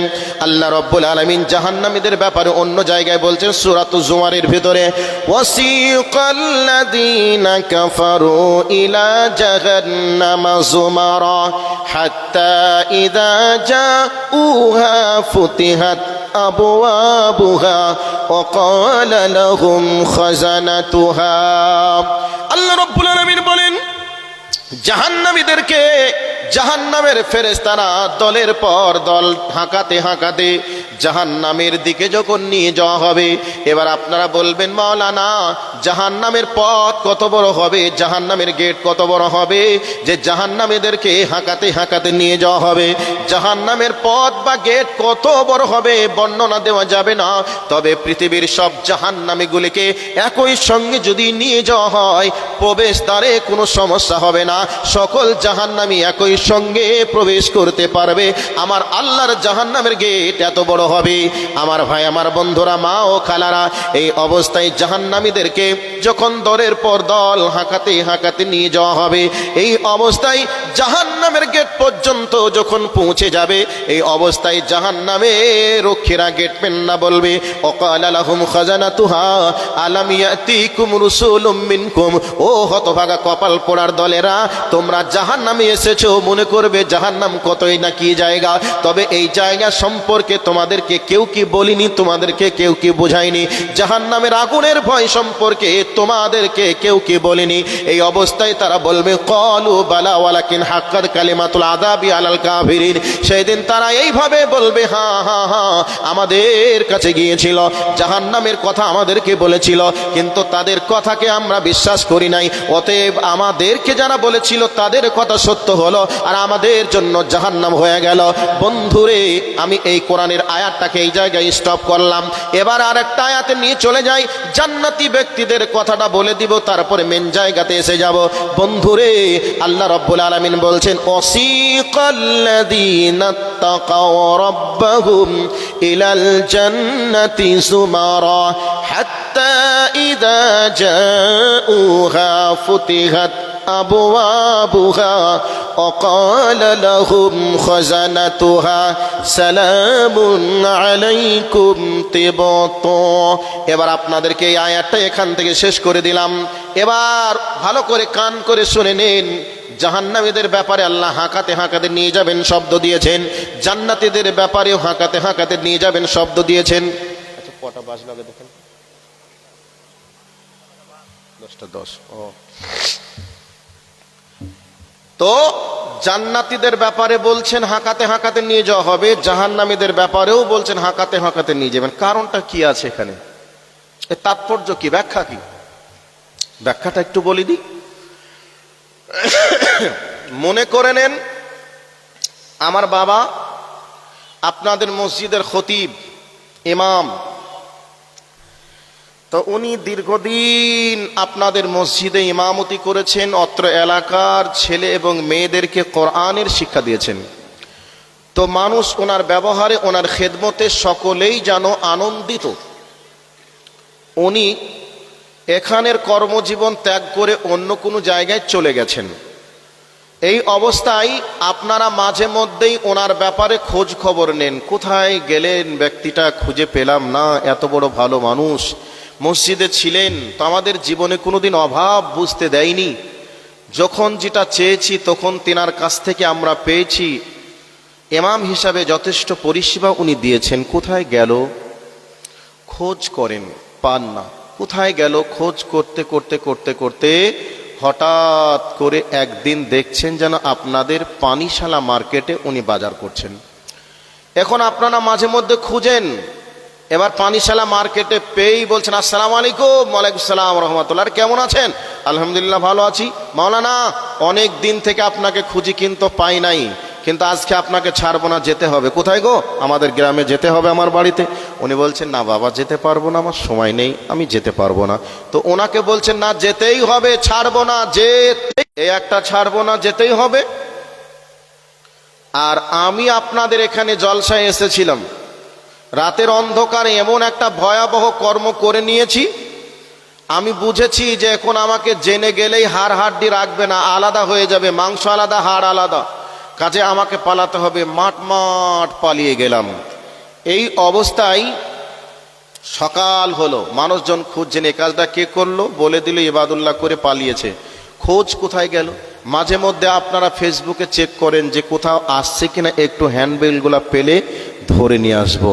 এই করতে করতে করতে করতে আপনারা 2-4 জন কুশমন্ডি বাজারে গেছেন, আর আমিও যেন ব্যাগ ঘাড়ে করে জালসা করতে যাব বলে কুশমন্ডি বাস স্ট্যান্ডে দাঁড়িয়ে আছি। এখন আমার হাতটা চেপে ধরে বলছেন, চল যেতে হবে। এখন আমি বলছি, না আমি যাব না। কেন যাব না? গেলেই তো মার হবে, গেলেই মার হবে, আর ওরা মারবে বলেই বলছে যেতে হবে, ছাড়বো না। আর এনাকেও ধরে বলছেন যেতে হবে, ছাড়বো না। ইনি বলছেন, না আমি যাব না। কেন? ওনার সব সময়ের অভাব, আর উনি বলছেন গেলেই তো আমাকে মেহমানদারি করতে হবে, আমি এখন যাব না।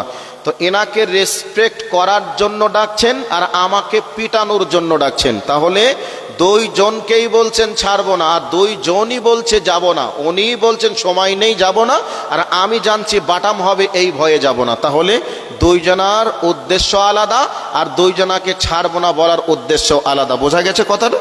তো এবার বুঝে নেন, জাহান্নামীদের ব্যাপারেও আল্লাহ বলছেন হাঁকাতে হাঁকাতে নিয়ে যাওয়া হবে। জান্নাতীদের ব্যাপারেও আল্লাহ বলেছেন হাঁকাতে হাঁকাতে নিয়ে যাওয়া হবে।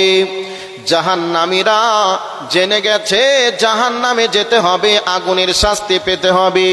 যদি একটু পিছিয়ে যায়, একটু পরে আযাব হবে, একটু তো বেঁচে যাব, এই ভাবনা চিন্তায় যেতে চাইবে না। ফেরেশতাদের লাঠির আঘাতে যেতে বাধ্য হবে। আর এদিকে জান্নাতীরা যেতে চাইবে না, তার পিছনে কারণ কি বলে দিই। উদাহরণস্বরূপ বলছি, এখানে কেউ কি হজ করতে গেছেন এরকম কোন লোক আছেন? একটু বলেন। কেউ আছেন হজ করেছেন, উমরা করেছেন, এইরকম কি কোনো ব্যক্তি আছেন? এতগুলো মানুষের মধ্যে কেউ নাই? আপনি আছেন না? তো আপনি তো আলেম নাকি? হাফিজ সাহেব উনি গিয়েছেন, তো উনি জানেন। তো এখন মসজিদে নবাবিতে ঢুকবেন, গেটে ঢুকেই দেখবেন ছাতা আছে সুন্দর, ওখানে বসার সিস্টেম আছে, পিলারে পিলারে ওখানে পাখার ব্যবস্থা আছে, পাখার সঙ্গে পানি উঠছে, ওখানে আবার আতুর দেওয়া আছে। এই আতুরের সুগন্ধ, পানির ছিটা, গরম উত্তপ্ত আবহাওয়াতে পানির ছিটা, পরিবেশটা কত ভালো লাগবে একটু বলুন তো। যে ছাতাগুলি দেখলেই মনোমুগ্ধকর একটা দৃশ্য আপনার চোখে পড়বে। তো যারা জীবনে যায়নি, দেখিনি, তারা বলবে কোথায় আর যাব, এখানেই বসি, এত সুন্দর জায়গা ছেড়ে কোথায় যাব, এখানে বসি, এই ভাবনা চিন্তায় বসবে। তো উনি গিয়েছেন মসজিদে নবাবী, ঘুরে দেখেছেন। তো এই অবস্থায় উনি বলছেন না, এখানে বসে লাভ হবে না, চলো ভিতরের দিকে যাই। ভিতরের দিকে যখনই ঢুকবে, এবার তার ব্রেনে আর কাজ করবে না। মদিনার মসজিদে নবাবীকে এত সুন্দর প্ল্যান দিয়ে এত সুন্দর সুন্দর করে সুসজ্জিত করা হয়েছে, মসজিদে নবাবীকে দেখে ব্রেন যেন কাজ করবে না। এই অবস্থাতে বলবে কোথায় আর যাব, এখানেই বসে যাই। আর ওই অবস্থায় বলবে না না না, চলো মসজিদে নবাবীর ভিতরের দিকে যাই। যত ভিতরের দিকে যাবে ততই যেন উন্নত মানের পরিষেবা পাবেন। এই করতে করতে যে জায়গায় হযরতে বিলাল আযান দিতেন, হাইয়া আলাস সালাহ হাইয়া আলাল ফালাহ, আস-সালাতু খায়রুম মিনান নাওম, এই আযানের ধ্বনি যে জায়গা থেকে উঠতো, ওই জায়গাটা যখন দেখবেন তখন আপনার ব্রেনে যেন লোড নিতে পারবে না। মানুষ আবার এত সুন্দর বানাতে পারে কি করে, এটা কি সম্ভব হবে, এই রকম ভাবনা চিন্তা চলবে।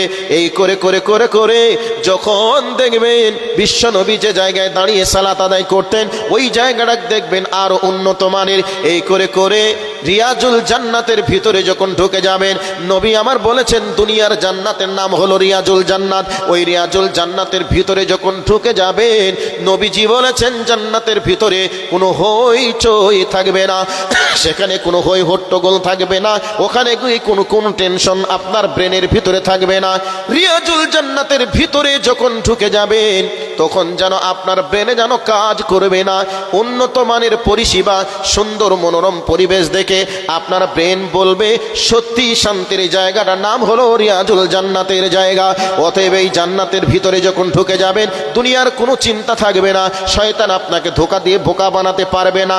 এইরকম সুন্দর পরিবেশের জায়গা। তবে প্রথম থেকে জায়গাটা ঢুকতে গিয়েছেন, তখন আপনি যেতে চাননি, ভালো জায়গা বলে আপনি ওই জায়গায় বসতে চেয়েছেন, কিন্তু যত সামনে গিয়েছেন ততই যেন উন্নত মানের দেখতে পেয়েছেন। ঠিক তেমনি ভাবে আল্লাহ পাক বলছেন, ওয়াসিকাল্লাযীনা তাকাও রাব্বাহুম ইলাল জান্নাতি যুমারা। আল্লাহ রাব্বুল আলামিন বলছেন জান্নাতি বান্দাদেরকে জান্নাতের ভিতরে হাঁকাতে হাঁকাতে নিয়ে যাওয়া হবে। কেন রে হাঁকাতে হাঁকাতে নিয়ে যাওয়া হবে?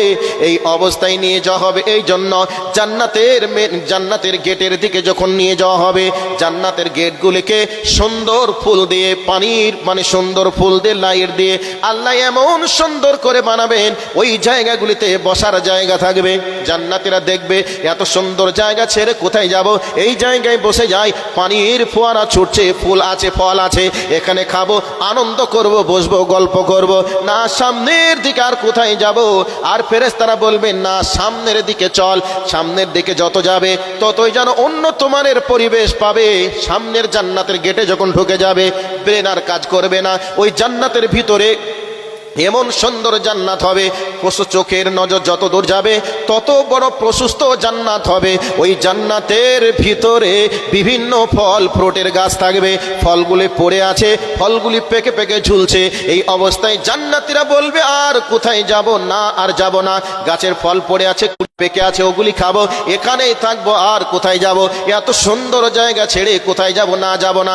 আর ফেরেশতারা বলবে না না, চল চল, সামনের দিকে চল, আর উন্নত মানের পরিষেবা তোদের জন্য রয়েছে। এই অবস্থায় জান্নাতের মেন গেটে ঢুকে যাবে, আর জান্নাতের ফেরেশতারা ওয়েলকাম স্বাগতম জানাবে। ওয়াকালা লাহুম খাজানাতুহা সালামুন আলাইকুম। এই অবস্থায় জান্নাতের ভিতর থেকে জান্নাতের ফেরেশতারা বলবে ওয়েলকাম স্বাগতম মারহাবা তোমাদের জন্য, এসো তোমাদের জন্য আল্লাহ জান্নাত তৈরি করে রেখেছে, তোমাদের জন্য শান্তি বর্ষিত হোক, তোমাদের জন্য আল্লাহর পক্ষ থেকে রহমত করুণা বর্ষিত হোক। এবার এই জান্নাতের মধ্যে থাকো। বান্দারা জান্নাতকে যখন দেখবে, যার যেখানে স্থান হবে এক একজনের হবে, এইরকম পরিবেশ যখন দেখে নেবে, জান্নাত দেখে তাদের মন প্রাণ জুড়িয়ে যাবে। এই জন্য তারা মনে মনে ভাববে, এই জন্য ফেরেশতারা আমাদেরকে হাঁকাতে হাঁকাতে মেন জায়গাতে নিয়ে এসেছে। এইরকম পরিষেবা পেয়ে যাবে। আল্লাহ রাব্বুল আলামিন তাদের জন্য বলে দিবে, ওরে আমার বান্দারা, এই জান্নাতের ভিতরে তোমরা চিরদিন চিরকাল থাকবে, খালিদিনা ফিহা আবাদা, এখানে তোমরা চিরদিন চিরকাল থাকবে। এই অবস্থায় আল্লাহ পাক বলবেন, কুলু আশরাবু হানিয়াম বিমা আসলাফতুম ফিল আইয়ামিল খালিয়া। এই অবস্থায় আল্লাহ পাক বলবে, বান্দারে, এই জান্নাতের মধ্যে তোমরা অবস্থান করবে, যেখানে মন সেখানে যাবে, যা মন তাই খাবে, যে যা মন তোমরা তাই করবে, কোন রকমে তোমাদের জন্য বিধি নিষেধ নাই, তোমাদের যা মনে চাইবে তোমরা তাই করবে। এই জান্নাত খানা আল্লাহ রাব্বুল আলামিন আমাদের জন্য তৈরি করেছেন। আর সামনে রমজান মাস আসছে, এই রমজান মাসে জাহান্নাম থেকে, ওই নিকৃষ্ট মানের জাহান্নাম থেকে মুক্তি দিয়ে বান্দাদেরকে জাহান্নাম দেওয়ার জন্য আল্লাহ প্রতিটা বছরে বছরে একটা করে মাস ইবাদতের মাস আল্লাহ দান করেছেন। জোরে বলুন লিল্লাহি তাকবীর। আমার ভাই, আমার বন্ধুরা, জান্নাতটা কেমন হবে আপনাদেরকে বললাম। নবীজি বলেছেন জান্নাতটা কেমন হবে রে, এমন জান্নাত হবে, জান্নাতের ব্যাপারে তোমরা কোনোদিন কল্পনা করতে পারবে না জান্নাতের ডিজাইনটা কেমন হবে। ওই জান্নাতের ব্যাপারে কোনো অন্তর ভাবতেও পারে না যে জান্নাতটা কেমন হবে। এমন চোখ পৃথিবীতে নেই যেই চোখের মাধ্যমে জান্নাতটা কত সুন্দর হবে দেখা যাবে। এই বর্তমান সময়ে এশিয়া মহাদেশের মধ্যে সবথেকে দামি বাড়িটা বানিয়েছে মুকেশ আম্বানি। ওই মুকেশ আম্বানির বাড়িটা দেখা যাচ্ছে সোশ্যাল মিডিয়াতে, আর ওই বাড়িটাকে দেখে মনে হচ্ছে যেন এই বাড়িটায় যদি থাকতে পেতাম তাহলে কতই না ভালো হতো। 15,000 কোটি টাকা খরচ করে বাড়িটা বানিয়েছে। ওই বাড়িতে কি নেই যে পাবেন না, সবই রকম রয়েছে। কিন্তু তারপরে নবীজি বলেছেন, গোটা দুনিয়াকে বিক্রি করে দিলেও জান্নাতে একটা খাটের পায়ার দাম হবে না। তাহলে দেখে নেন জান্নাতটা কত উন্নত মানের হবে। কাদের জন্য দিবে গো জান্নাতটা? ওই নাপাক গুলাদের জন্য দিবে, যারা মেলাতে ঘুরছে, কুলতলায় বেলতলায় ঘুরছে, ন্যাংটা মেয়ের ছবি দেখছে আর আনন্দ করছে, এই ন্যাংটাদেরকে দিবে আল্লাহ জান্নাত?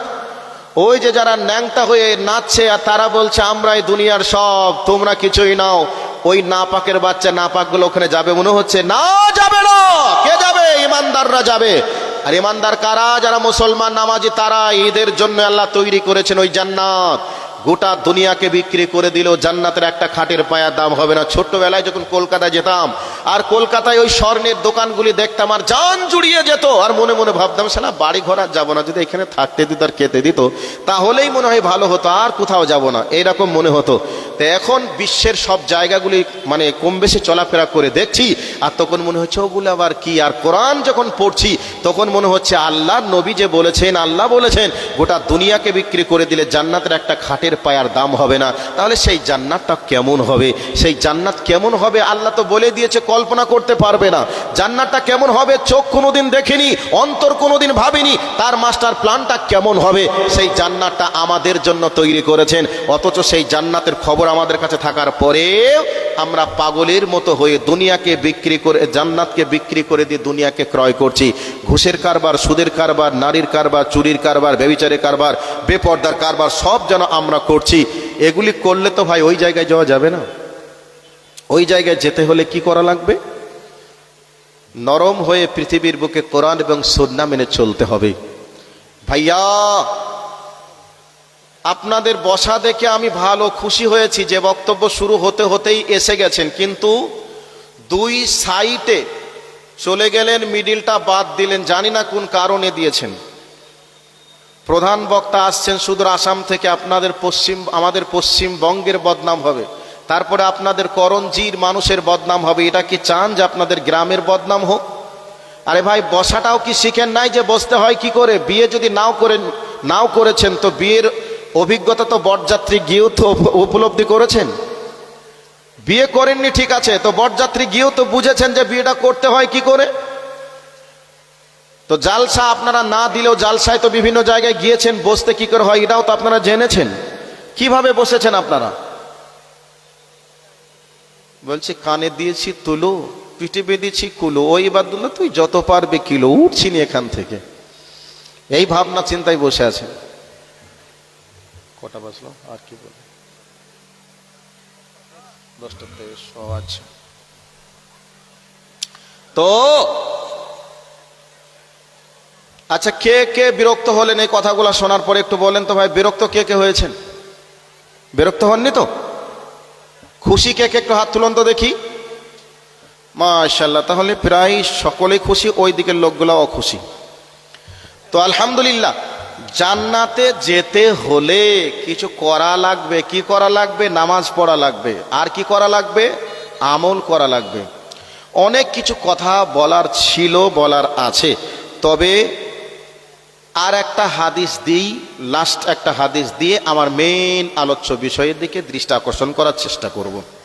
দেখুন আল্লাহ নবী কি বলছেন, ইন্নাস সাখরাতাল আযীমাতা লা তুলকা মিন শাফির জাহান্নাম ফাতাহবি ফিহা ৭০ আমান ওয়া মা তুফদি ইলা করারিহা। ইবনে মাজাহ তিরমিজি শরীফের হাদিস। আল্লাহর নবী বলছেন, ইন্নাস সাখরাতাল আযীমাতা, একটা পাথরকে জাহান্নামের মুখের ওপরে যদি ছেড়ে দেওয়া হয়, ৭০ আমান, ৭০ বছর নিচের দিকে নামবে। ওমা তুফদি ইলা করারিহা, ৭০ বছর নিচের দিকে নামার পরেও ওই পাথরটি তলদেশে পৌঁছাতে পারবে না। কত হাজার গভীরতা হবে? ক্যালকুলেটরে হিসাব করা যাবে যে একটা পাথর যদি ১ সেকেন্ডে কয় কিলোমিটার গেল, ১ মিনিটে কয় কিলোমিটার হবে, ১ ঘন্টায় কয় কিলোমিটার হবে। এইরকম যদি কলম চালানো হয়, ক্যালকুলেটর নিয়ে যদি বসে যাওয়া হয়, ৭০ বছর নামবে, এরপরেও পৌঁছাতে পারবে না, তাহলে গভীরতা কত হবে? হিসাব খুঁজে বার করা যাবে? একটু বলুন তো, বার করা যাবে? যাবে না। তবে ওইখানে কারা যাবে? আমরা যাব। কারা? আমরা। আমরা বলতে কারা? যারা মুসল্লি তারা। এবার বলবেন তাই? জি, এবার বলছি। অমুসলিম জাহান্নামে যাবে একথা সত্য, ইহুদি খ্রিস্টান জাহান্নামে যাবে একথা সত্য, বেনামাজি জাহান্নামে যাবে একথা সত্য, কিন্তু জাহান্নামের নিচে যাবে বেঈমানরা, অমুসলিমরা জাহান্নামের নিচু দেশে প্রবেশ করবে, একথা আল্লাহ বলেননি, রসুলও বলেননি। কিন্তু আল্লাহ বলেছেন, ইন্নাল মুনাফিকিনা ফি দারকি আসফালি মিনান নার, যারা মুনাফিক হবে তারা জাহান্নামের সবথেকে তলদেশে অবস্থান করবে।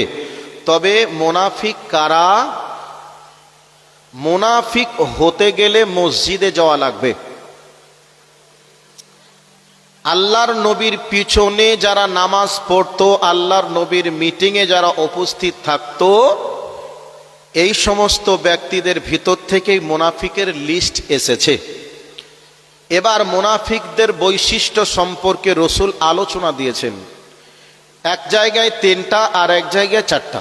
নামাজ পড়ার পরেও যদি এই ৩টা 4টা স্বভাবকে যদি আমরা পরিবর্তন করতে না পারি, নামাজ পড়ার পরেও ওই জাহান্নামের গভীরে থাকতে হবে।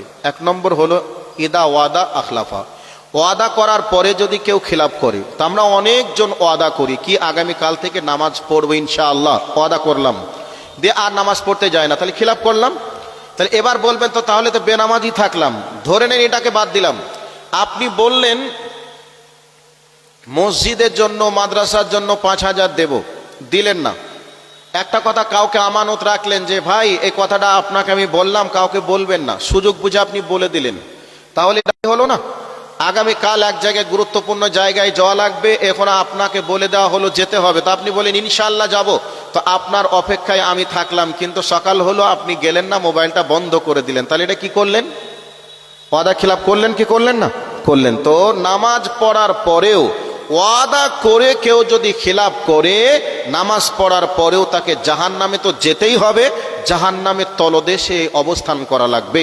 নাম্বার 2, ইদা হাদ্দাসা কাযিবা, কথা বলার সময় যদি মিথ্যা কথা বলে, নামাজ পড়ার পরেও যদি মিথ্যা কথা বলে, তাহাজ্জুদ নামাজ পড়ে জাহান্নাম থেকে বাঁচতে পারবে না, বরং জাহান্নামের তলদেশে অবস্থান করবে। 2 নম্বর গেল। নাম্বার 3, কেউ যদি আমানত দেয় আর আমানতের যদি খিয়ানত করে, আমানত আপনি বিশ্বাস করে আপনি আমার কাছে 10,000 টাকা রাখলেন, মাওলানা টাকাটা রেখে নেন, প্রয়োজন হলে আমি নেব, আপনি দিবেন, ঠিক আছে রেখে দিলাম।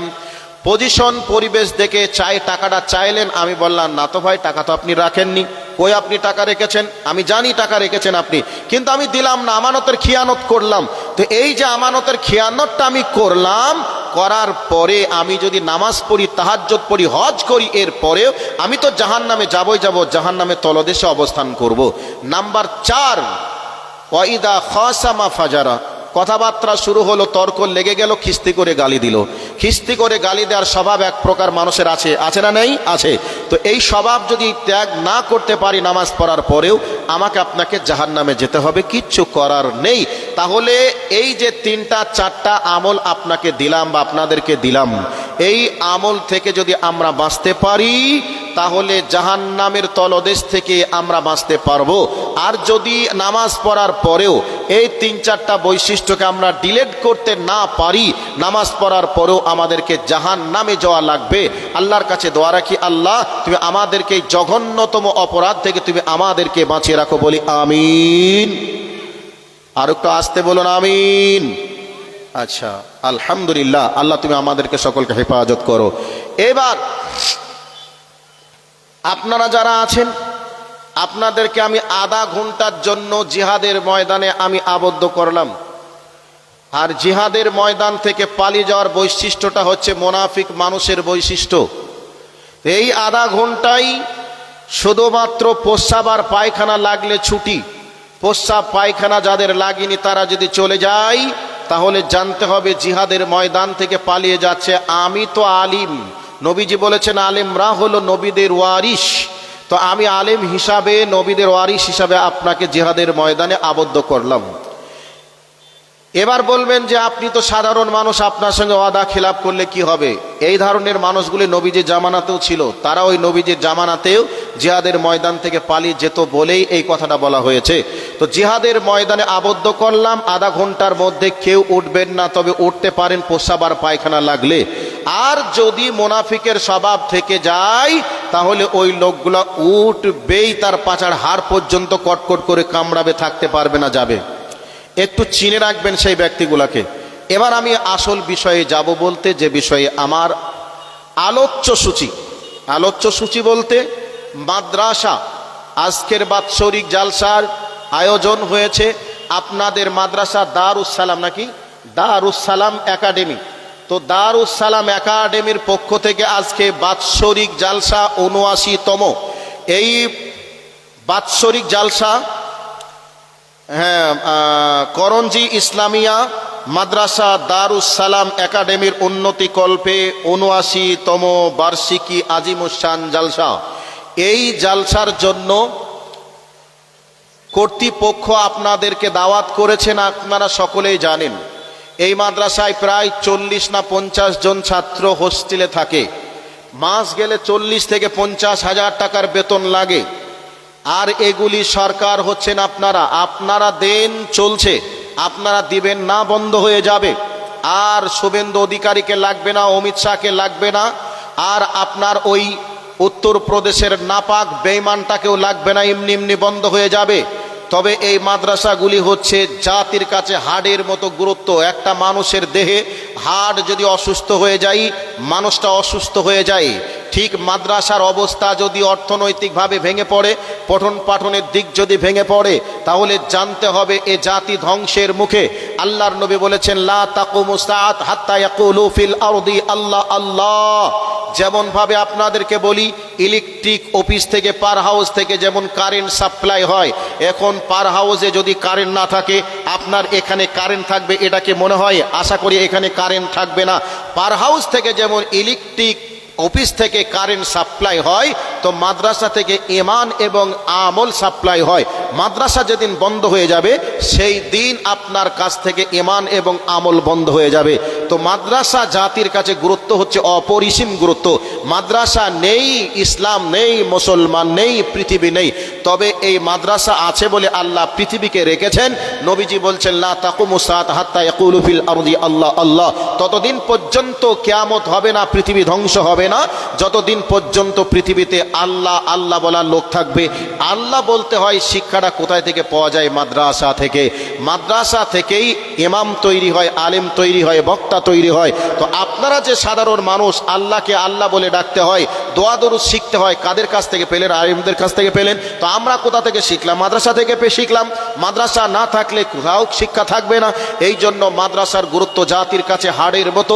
হাড় সুস্থ, গোটা বডি সুস্থ। হাড় অসুস্থ, গোটা বডি অসুস্থ। ঠিক তেমনি ভাবে আপনার এই গ্রামে করঞ্জি ইসলামিয়া মাদ্রাসা গড়ে উঠেছে। এই মাদ্রাসার সরকার হচ্ছে আপনারা। এই মাদ্রাসার গড়ে তোলার দায়িত্ব আপনাদের। এই মাদ্রাসা থেকে আজকে ছেলেরা হাফেজ পাস করছে। এই মাদ্রাসা থেকে আলেম তৈরি হবে। আলেম হওয়ার পরে মানুষের কাছে দ্বীন ও দাওয়াতের খেদমত করবে। ওই উপলক্ষে আজকে আপনাদের কাছে মাদ্রাসা কর্তৃপক্ষ জালসার অ্যারেঞ্জমেন্ট করেছে। এতক্ষণ থেকে আপনাদের কাছে কোরআন এবং হাদিসের দাওয়াত দেওয়া হলো, জান্নাতের লোভ দেখানো হলো, জাহান্নামের ভয় দেখানো হলো। এখন মাদ্রাসার জন্য আপনাদেরকে কিছু দেওয়া লাগবে, যার বিনিময়ে মাদ্রাসার পঠন পাঠন চলবে, জালসার এত বড় খরচের যোগান দেওয়া সম্ভব হবে। এই জন্য আপনাদেরকে বলছি, দ্বীন ইসলাম পৃথিবীতে এমনি এমনি আসি নাই। দ্বীন ইসলাম এসেছে সম্পদ এবং প্রাণের বিনিময়ে। সাহাবায়ে কেরাম আলাইহিম আজমাইনরা, তেনারা এই ইসলামের জন্য কোনো সময় অর্থ দিয়ে দ্বীন ইসলামকে সাহায্য করেছেন প্রচার করতে, আবার কোনো সময় নিজেদের রক্ত দিয়েছেন, আবার কোনো সময় নিজেদের জীবনটাকেও পর্যন্ত দিয়েছেন। সেই জন্য আপনাদেরকে বলতে চাই, এই মাদ্রাসার জন্য আজকে গোটা ভারতবর্ষ মিলে আওয়াজ উঠেছে, মাদ্রাসা বন্ধ করা লাগবে, মসজিদ বন্ধ করা লাগবে, মসজিদ ভেঙে দাও, মাদ্রাসা ভেঙে দাও। আমরা ইমানদার মুমিন মুসলমান বলছি, মাদ্রাসা গড়ব, মসজিদ গড়ব। তারা কয়টা মাদ্রাসা ভাঙে আর কয়টা মসজিদ ভাঙে আমরা দেখব। আর আমরা শুধু আমাদের অর্থনৈতিক আমাদের হাড় ভাঙা মেহনত করে, আমাদের অর্থ দিয়ে আমরা মাদ্রাসা গড়ব, মসজিদ গড়ব, এটা আমরা পৃথিবীবাসীকে দেখিয়ে দিব। বিনিময়ে আল্লাহর সম্পদ আল্লাহ রাস্তায় দিব। আমরা আমাদের জীবনটাকে আল্লাহর রাস্তায় দিয়ে আমরাও শহীদ হয়ে আল্লাহর জান্নাতে মেহমান হব। এই টেন্ডেন্সি সাহাবীদের কাছে আজও পর্যন্ত এই চিন্তা চেতনার মানুষ পৃথিবীর বুকে রয়েছে। সেই জন্য একজন সাহাবিয়া মহিলার ঘটনা আপনাদেরকে শুনিয়ে দিয়ে মেন পর্বে ঢুকে যাওয়ার চেষ্টা করব। আল্লাহর নবী যুদ্ধের দামামা বাজিয়ে দিয়েছেন, যুদ্ধের দামামা বেজে গেছে। এই অবস্থায় নবীজি যুদ্ধের ময়দানে যাওয়ার জন্য প্রস্তুত গ্রহণ করছেন। একজন মহিলা এসে বলছেন, ইয়া রাসূলুল্লাহ, আপনি কি যুদ্ধের ময়দানে যাচ্ছেন? আম্মা জানের কথা শুনে, মেয়েটার কথা শুনে আল্লাহর নবী বলছেন, হ্যাঁ, আমি যুদ্ধের ময়দানে আছি। এই অবস্থায় মা ও বোনেরা কান করে শুনে নেন, আমাদের যেমন আমাদের ছেলের প্রতি দয়া ময়া মমতা, ঠিক সেই রকম যুগেও একটা মায়ের একটা সন্তানের প্রতি দয়া ছিল, ময়া ছিল, মমতা ছিল। কিন্তু ওই মেয়েটা রসুলের কাছে এসে বলছেন, ইয়া রাসূলুল্লাহ, ওগো দয়ার নবী, আপনি যুদ্ধের ময়দানে যাচ্ছেন, আমি একজন মহিলা মানুষ, আমার স্বামীও যুদ্ধের ময়দানে গিয়ে শহীদ হয়ে চলে গেছেন দুনিয়া ছেড়ে। নবী গো, আমার কাছে তেমন টাকা নেই, পয়সা নেই, আমি একজন মহিলা, যুদ্ধের ময়দানে যাওয়ার মতন পারমিশন নেই। নবী গো, আমার কোলে 6 মাসের কোলের কচি বাচ্চা রয়েছে, আমার বাচ্চাটাকে নিয়ে আপনি যুদ্ধের ময়দানে যান। জোরে বলুন লিল্লাহি তাকবীর। এই অবস্থায় নবীজি মেয়েটার কথা শুনে বলছেন, মা, তোমার বাচ্চাটাকে নিয়ে আমি কি করব? যুদ্ধের ময়দানটাকে তুই এমনই কি মনে করো যে এই যুদ্ধের ময়দানে বাচ্চাকে আদর করে কোলে নিয়ে চুমা দেওয়া যাবে? এইরকম ময়দান রেখে দাও। যুদ্ধের ময়দানটা কত খতরনাক, ভয়াবহ। বড় বড় সিংহের মতো যারা বীর পুরুষ, তাদের হাত থেকে পর্যন্ত অস্ত্র পড়ে যায়, তরোয়াল পড়ে যায়। মা, তোমার বাচ্চাকে নিয়ে আমি কি করব বুঝতে পারছি না। এই অবস্থায় মেয়েটা বলছেন, দয়ার নবী গো, আমার বাচ্চাকে নিয়ে আদর করে চুমা দেওয়া লাগবে না, আপনি আমার বাচ্চাটাকে নিয়ে যাবেন বেঈমানরা যখন তীরের আঘাত করবে, ডেগারের খোঁজা মারবে, এই অবস্থায় আমার বাচ্চাটাকে আপনি ঢালের মতো করে ব্যবহার করবেন, আর বেঈমানরা আপনাকে তীর মারবে, ডেগারের খোঁচা মারবে। এই অবস্থায় আমার সন্তানের কলিজায় তীর লাগবে, ডেগারের আঘাত লাগবে, আমার সন্তানের বডি পুরোপুর হয়ে যাবে, আমার সন্তান মারা যাবে, আমি হব শহীদের মা, আমি জান্নাতে যেতে পারবো, আর বিনিময়ে আমার নবী সুরক্ষিত থাকবে, বিনিময়ে আমার নবীজির ভালোবাসা থেকে আমরা বঞ্চিত হব না, আমরা নবী পাবো, আমরা দিন পাবো, আমরা ইসলামের শিক্ষা পাবো। এই জন্য দয়ার নবী গো, আপনি আমার বাচ্চাটাকে জিহাদের ময়দানে নিয়ে যান। এইরকম ভাবে অসংখ্য মা তাদের সন্তানকে যুদ্ধের ময়দানে যুদ্ধের পোশাক পরিয়ে দিয়ে অস্ত্র তুলে দিয়েছেন, চলে যাও, শহীদ হয়ে যাবে, আমি শহীদের মা হব। অনেক স্ত্রী তার স্বামীকে পাঠিয়ে দিয়েছে, যাও যাও কালেমার পতাকা নিয়ে যুদ্ধের ময়দানে ঝাঁপিয়ে পড়ো, শহীদ যদি হয়ে যাও আমি শহীদের স্ত্রী হয়ে আল্লাহর জান্নাতে যেতে পারবো, আর যদি ফিরে আসো আমি গাজীর স্ত্রী হতে পারবো। এই কথা বলে স্বামীদেরকে স্ত্রীরা পাঠিয়ে দিয়ে স্ত্রীরা বিধবা হয়ে বিধবার সাজসজ্জা গ্রহণ করেছে, মা তার সন্তানকে হারিয়ে বুক খালি করেছে। এইরকম ভাবে অসংখ্য প্রাণ, অসংখ্য অর্থ আল্লাহ রাস্তায় কুরবানি হয়েছে বলে পৃথিবীর বুকে এসেছে কোরআন। এই জন্য একজন দার্শনিক বলেছেন, ওরে পৃথিবীর মানুষ তোমরা শুনে নাও, তোমরা কোরআনটাকে দেখছো সাদা কাগজে কলমের কালি দিয়ে লেখা, আমি দার্শনিক দেখছি না না সাদা কাগজে কালো কালি দিয়ে লেখা নয়, আমি দার্শনিক দেখছি কোরআনটাকে সাদা কাগজ দিয়ে শহীদদের রক্ত দিয়ে লেখা। অতএব শহীদরা রক্ত না দিলে, জীবন না দিলে পৃথিবীতে কোরআন নামক গ্রন্থ আসতো না। এই জন্য দার্শনিকরা বলেছেন কোরআনটাকে শহীদের রক্ত দিয়ে লেখা হয়েছে। এবার আমি বলবো, এই মাদ্রাসা থেকে হাফেজ তৈরি হবে, এই মাদ্রাসা থেকে আলেম তৈরি হবে। দেখি তো এই আলেমের জন্য, হাফেজের জন্য, কোরআনের জীবন্ত পাখির জন্য এমন কে আছেন একজন উঠে সিংহের মতো গর্জন দিয়ে বলবেন, মাওলানা সাহেব, সাহাবীরা জীবন দিয়েছেন, মায়েরা বুককে খালি করেছেন, আর এই নবীর মাদ্রাসার জন্য, ইসলামের জন্য আমি 5,000 টাকা দিতে পারবো না, এমনটা হতে পারে না, আমি 5,000 টাকা নবীর মাদ্রাসায় দিব। আর একজন বলবেন, আমি কালেমার পতাকাকে উড্ডীন করার জন্য, ইসলামের প্রচার পোস্টারের জন্য আমি 10,000 টাকা দিব। আর 20 জনকে দেখব, মাত্র 1,000 টাকা নয়, 2টি করে 1000 টাকা দিবেন 20 জন।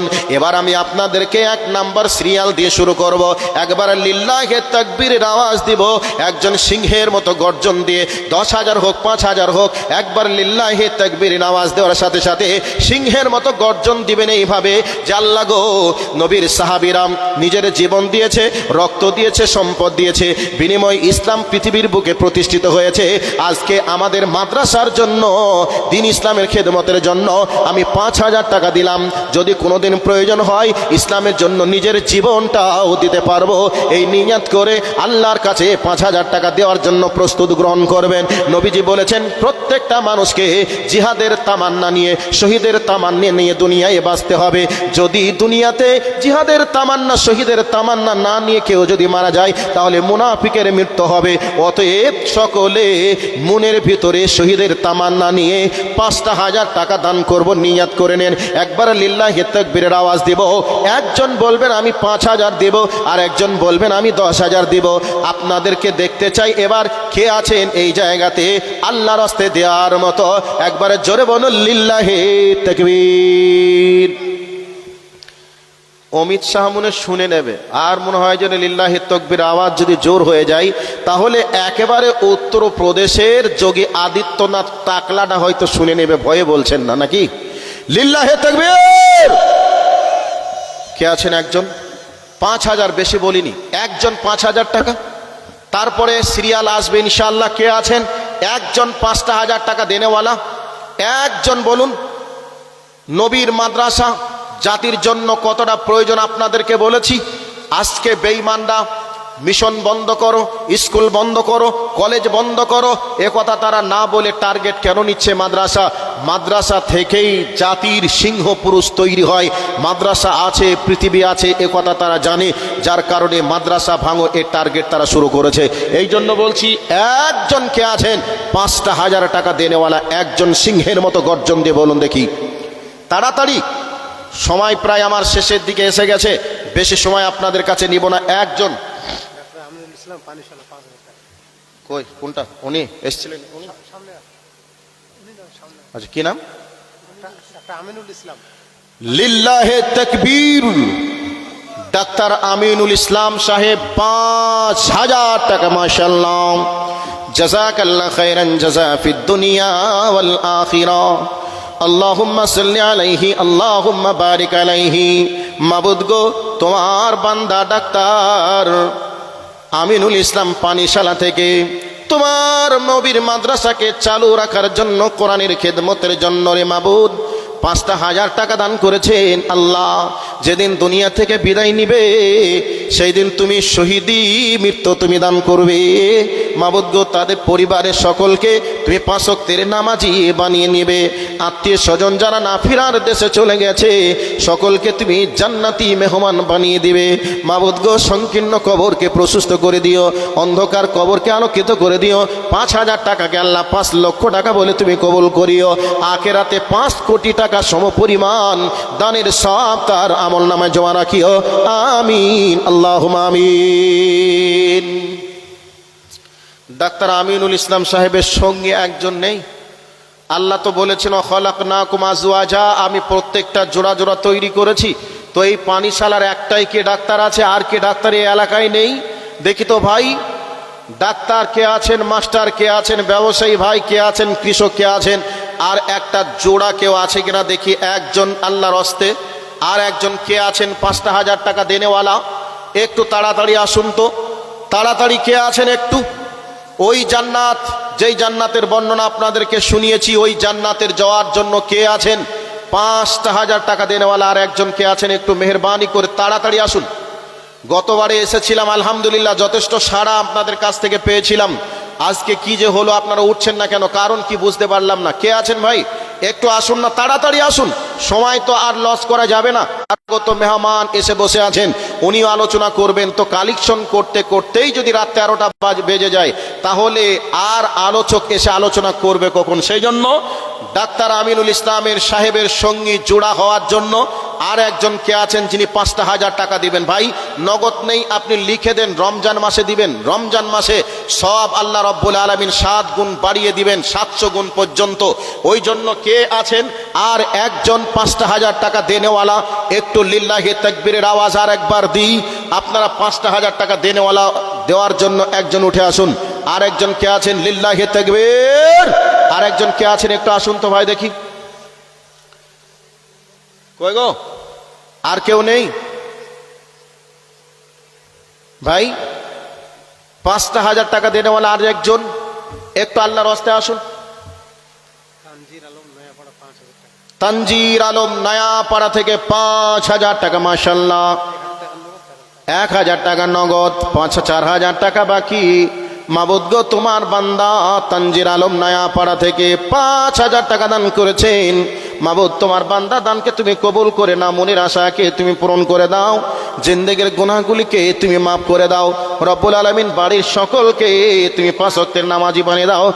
আমিন, আল্লাহুম্মা আমিন। মতিউর রহমান নয়াপাড়া থেকে ফোনপের মাধ্যমে মাবুদ গো 6,000 টাকা দান করেছেন।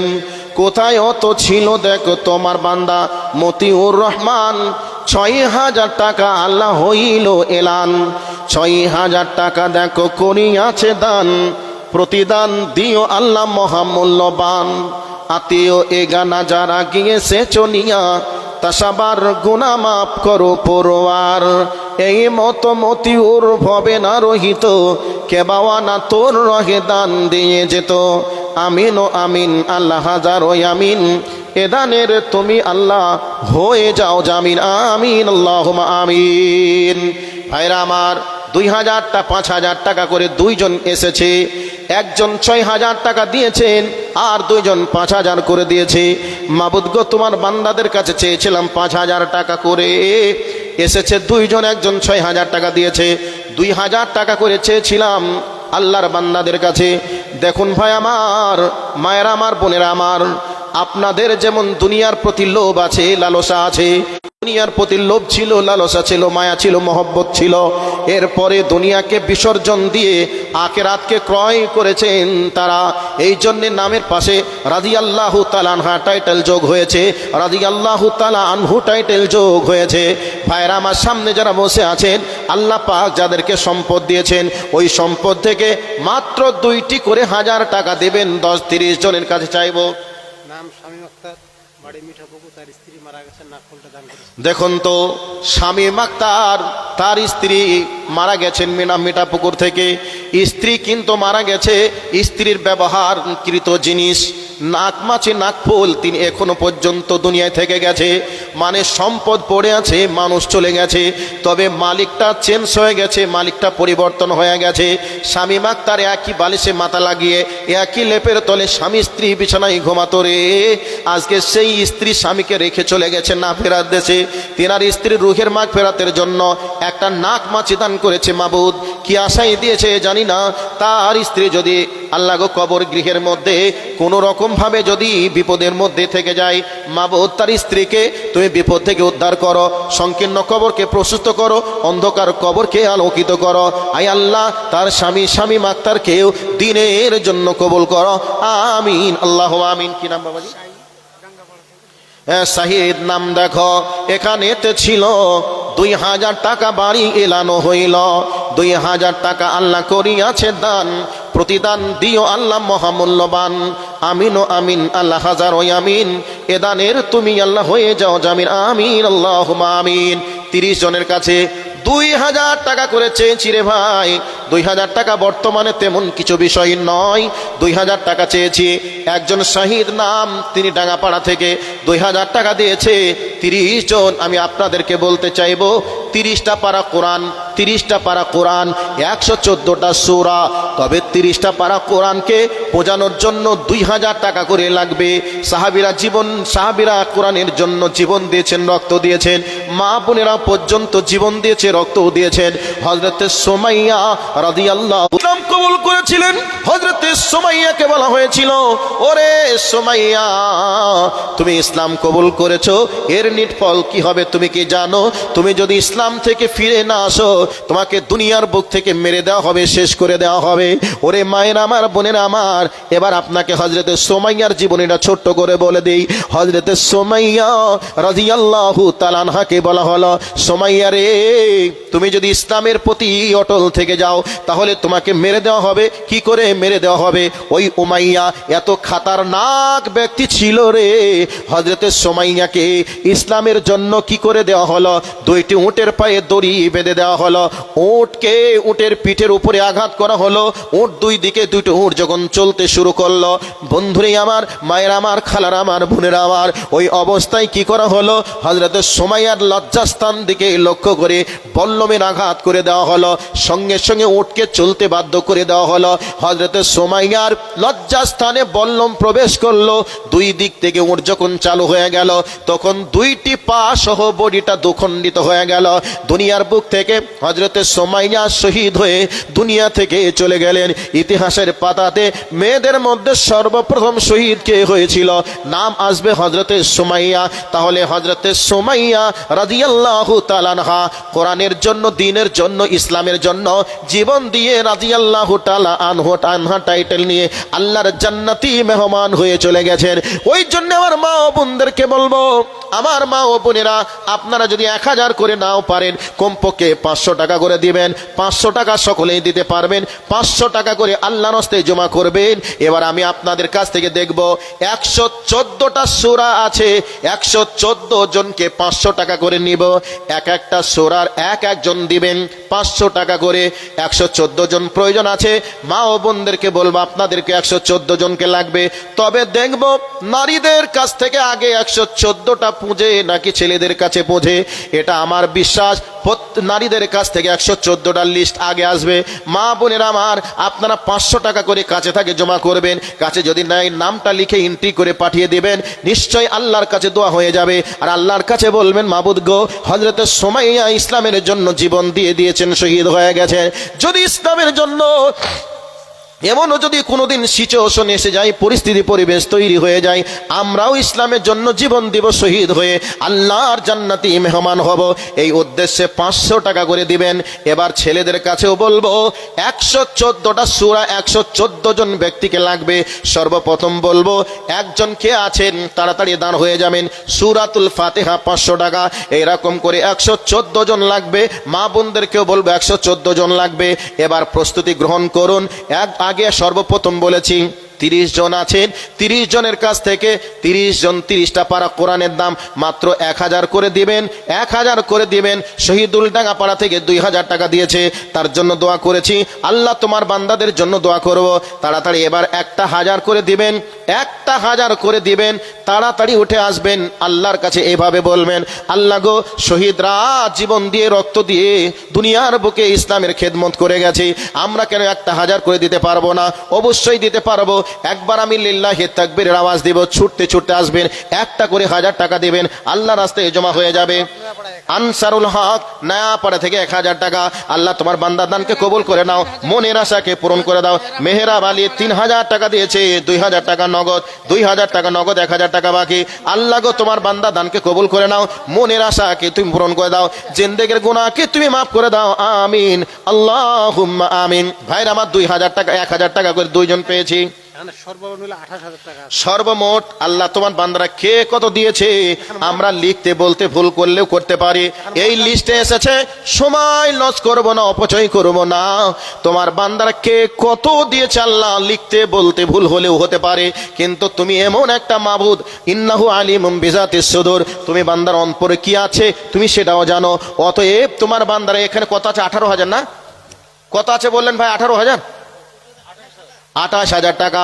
আল্লাহ তোমার বান্দারা এখানে 28,000 টাকা দিয়েছে। কে কত দিয়েছে আল্লাহ জানি না। তোমার বান্দারা 28,000 টাকা দান করেছে রে মাবুদ। তোমার বান্দাদের দানকে কবুল করে নাও, মনের আশাকে তুমি পূরণ করে দাও, জিন্দেগির গুনাহ তুমি ক্ষমা করে দাও, আমিন আল্লাহুম্মা আমিন। মাস্টার আব্দুর রহমান নয়াপাড়া থেকে আব্দুর রহিম, আল্লাহ তোমার বান্দা 3000 টাকা দিয়েছে। মাস্টার সাহেব আছে নাকি এখানে? কই আছে? মাস্টার সাহেব আছে? মাস্টার আব্দুর রহিম সাহেব আছে এখানে? মাস্টার আব্দুর রহিম সাহেব, মাস্টার মানুষ ভাই, আপনি কোন বয়সের ভাই বলে সম্বোধন করলাম, তারপরে তো বয়স মুসলিম মানে ভাই ভাই, তো সেই ক্ষেত্রে মাস্টার মানুষ 5,000 টাকা হতো তাহলে আলহামদুলিল্লাহ খুব ভালো হতো, খুশি হতাম। আর 2,000 টাকা দাবি রাখলাম, যদি থাকেন একটু দেখা করুন। আচ্ছা, মেয়েদের একজন মা তার মেয়ের জন্য 1000 টাকা দিয়েছে, আল্লাহ তুমি দানকে কবুল করো, তার মেয়েকে তুমি জান্নাতবাসী করো। আবুল কালাম একডালা থেকে 2000 টাকা দিয়েছে। আবুল কালাম আজাদ, আল্লাহ তোমার প্রিয় বান্দা আবুল কালাম 2000 টাকা একডালা থেকে দিয়েছে, বেশ একটু দূর আছে, আল্লাহ তোমার বান্দা দানকে কবুল করে নাও, মনের আশাকে তুমি পূরণ করে দাও, জিন্দেগির গুনাহকে তুমি মাফ করে দাও, আমিন আল্লাহুম্মা আমিন। 28,000 টাকা মোট দান 13 জনের নাম বলে রাহুল হক কাজীপাড়া। হয়ে গেছে, করে বাদ দেন তো, নামের লিস্ট হয়ে গেছে, আল্লাহ দেখে নিয়েছেন, অত লিস্ট শোনাইতে হবে না, টাইম নেই। আর যেগুলো আসছে এগুলা বলুন, যেগুলো আসছে একটু সেগুলো বলুন। আচ্ছা, এগুলো রেখে দেন তো ভাই। একটা করে 1000 টাকা 30 জনের কাছে চেয়েছি, 30 জন একটা করে 1000 টাকা দিতে পারবেন না? সাহাবীরা তো জীবন দিয়েছেন, একটা করে 1000 টাকা বৎসরে 1000 টাকা একটা মাদ্রাসার জন্য দিতে পারবেন না? কে আছেন ভাই? দুটো এসেছে, মানে দুটো 1000 করে এসেছে, 2000, 3000, 5000 করে বেশ কয়েকটা এসেছে। আমি 30 জনের কাছে 30টা পারা কোরআনের দাম একটা করে 1000 টাকা চেয়েছি, একটা করে 1000 টাকা। কে আছেন একটু মেহরবানি করে একটু আগিয়ে আসুন। 2 জন এসেছে, 3 নম্বরে কেউ আছেন দেওয়ার মতো? ভাই দেওয়ার মতো নেই।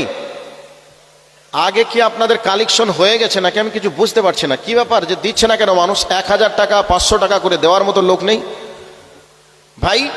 একটা করে 1000 টাকা, মাত্র 1114টা সূরা আছে, 500 টাকা করে, 500 টাকা করে।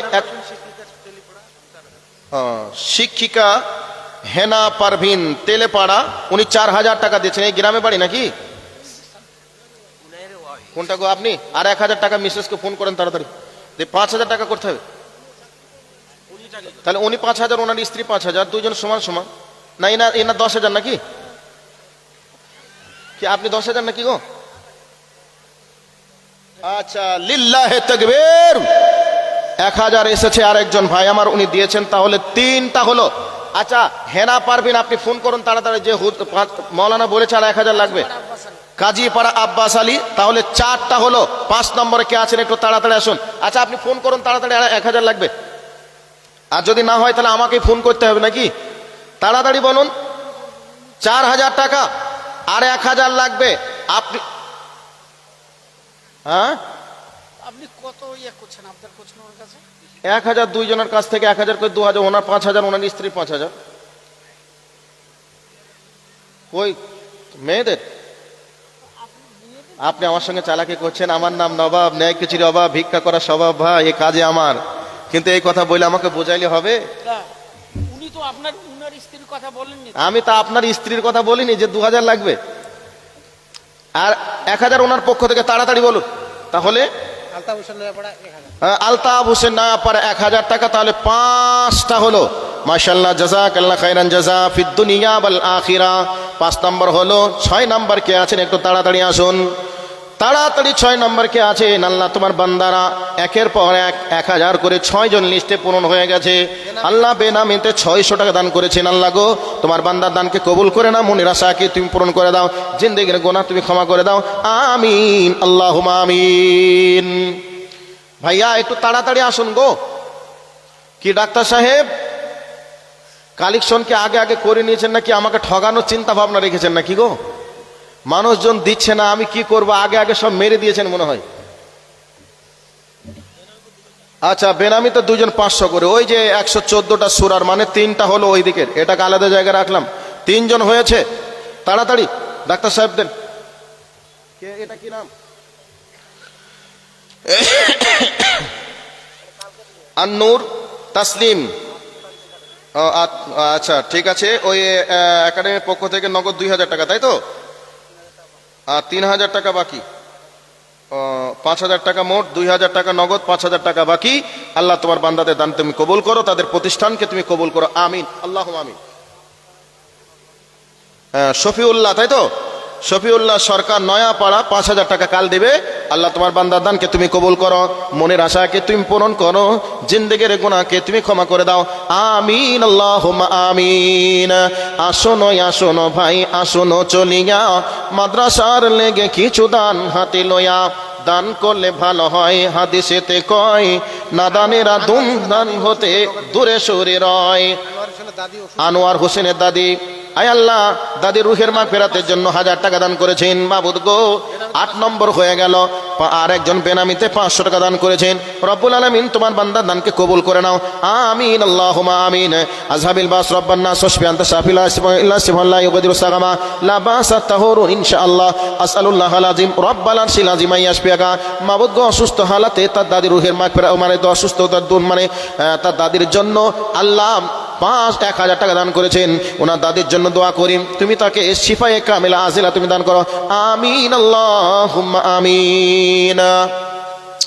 আসুন আসুন ভাই আসুন চলিয়া, মাদ্রাসার লেগে কিছু দান হাতে লইয়া, দান করলে ভালো হয় হাদিসেতে কয়, নাদানেরা দান হতে দূরে সরে রয়। বখিলতি আদাওতি যে জন করিবে, ইমানের জমি তার নোনা পড়ে যাবে।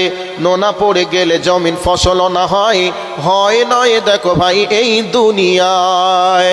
ভাইরা আমার বেনামিতে আর একজন বান্দা কি বান্দি আল্লাহ তুমি জানো 1200 টাকা দান করেছেন, মানে 1000 টাকা করে। আল্লাহ তোমার বান্দা কি বান্দি জানি না 1200 টাকা দান করেছেন, কি নিয়াতে দিয়েছে আল্লাহ গো আমি জানি না, তুমি জানো। আল্লাহ দয়া করে তোমার বান্দার মনের নিয়াতকে তুমি পূরণ করো, মনের নেক বাসনাকে পূরণ করো। আল্লাহ গো তোমার বান্দাদেরকে তোমার ঘর কাবা জিয়ারত করা তৌফিক তুমি দান করো, আমিন আল্লাহুম্মা আমিন। জাযাকাল্লাহ খাইরান জাযা ফিদ দুনিয়া ওয়াল আখিরা। আল্লাহুম্মা সাল্লি আলাইহি আল্লাহুম্মা বারিক আলাইহি। সোহরাব আলী আল্লাহ গো তার মা অসুস্থ অবস্থায় আছে, আল্লাহ 1000 টাকা দান করেছেন। মাবুদ গো 14 নাম্বার হয়ে গেল। রাহানুর রহমান আল্লাহ 1000 টাকা দিয়েছে। আল্লাহ তোমার বান্দা দানকে কবুল করে নাও। আয় আল্লাহ, একজন 1000 টাকা দিয়েছে, তার মা অসুস্থ, আল্লাহ তার মাকে তুমি শিফায়ে কামিল আজলা দান করো, আমিন আল্লাহুম্মা আমিন। তেলিপাড়া গ্রামের হবিবুর রহমান সাহেব, ইমাম সাহেব, আল্লাহ গো 1000 টাকা দান করেছেন, অল্প টাকা বেতনে চাকরি করে, এরপরেও আল্লাহ 1000 টাকা দান করেছেন। তার আল্লাহ আল্লাহ গো তার অর্থ সম্পদে বারাকা দান করো, আসমানি বালা জমিনি বালা থেকে হেফাজত করো, আমিন আল্লাহুম্মা আমিন। 15 নাম্বার হয়ে গেছে। 16 নাম্বার কে আছে? মেহের নাগার, আল্লাহ তেলিপাড়া থেকে 1 কুইন্টাল গম দান করেছেন। আল্লাহ গো 1 কুইন্টাল গমের ভেতরে যতই আছে দানা, গোপন কিছু নেই, সব তোর জানা। দানা গুনে 10 নেকে করো তাকে দান, উচ্চ ফলন দিও খোদা দিও দয়াবান, আমিন ও আমিন। আল্লাহ হাজার আমিন। এ দানের তুমি আল্লাহ হয়ে যাও জামিন, আমিন আল্লাহুম্মা আমিন। আর একজন বেনামিতে আল্লাহ তোমার বান্দা 600 টাকা দান করেছে, কি আশা উদ্দেশ্যে দিয়েছে জানি না। আল্লাহ তোমার বান্দার দানকে তুমি কবুল করে নাও, মনের আশাকে তুমি পূরণ করে দাও, আমিন আল্লাহুম্মা আমিন। আসসালামু আলাইকুম। হ্যালো, ও মাইনুল ভাই কেমন আছেন? ভালো, আচ্ছা মাশাআল্লাহ।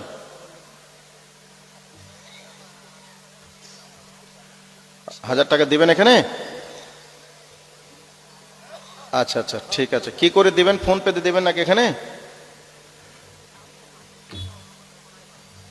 আচ্ছা ঠিক আছে, আলহামদুলিল্লাহ। রবে আছে, ওখান থেকে লাইভ দেখে উনি 1000 টাকা দেওয়ার জন্য ওয়াদা করলেন। মাশাআল্লাহ, জাযাকাল্লাহ খাইরান জাযা ফিদ দুনিয়া ওয়াল আখিরা।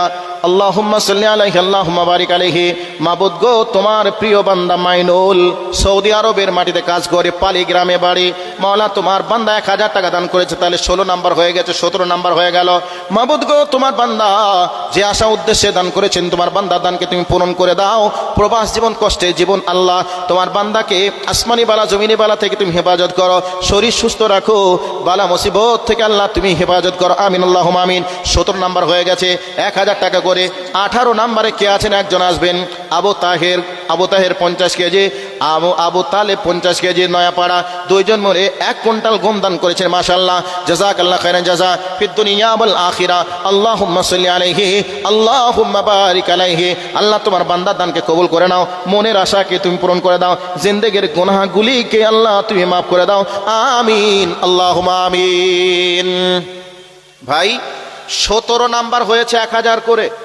30টা পারা কোরআন যদি এতগুলো মানুষ থাকার পরে যদি পুঁজতে না পুঁজে, তাহলে আমাদের জন্য লজ্জা দুঃখ এছাড়া আর কি হতে পারে।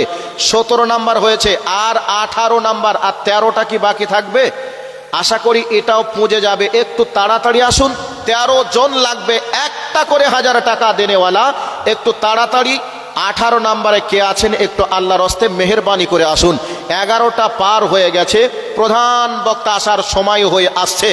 আপনারা যত লেট করবেন আমি তত আপনাদের বিরক্ত করব। আপনারা দানটা দিয়ে দিবেন, আমি ছেড়ে দেব, প্রধান বক্তা এসে যাবে, কোরআন হাদিসে আলোচনা শুনতে পাবেন। সেই জন্য বলছি 18 নাম্বারে কে আছেন একটা 1000 টাকা দেনেওয়ালা, একটু তাড়াতাড়ি আসুন।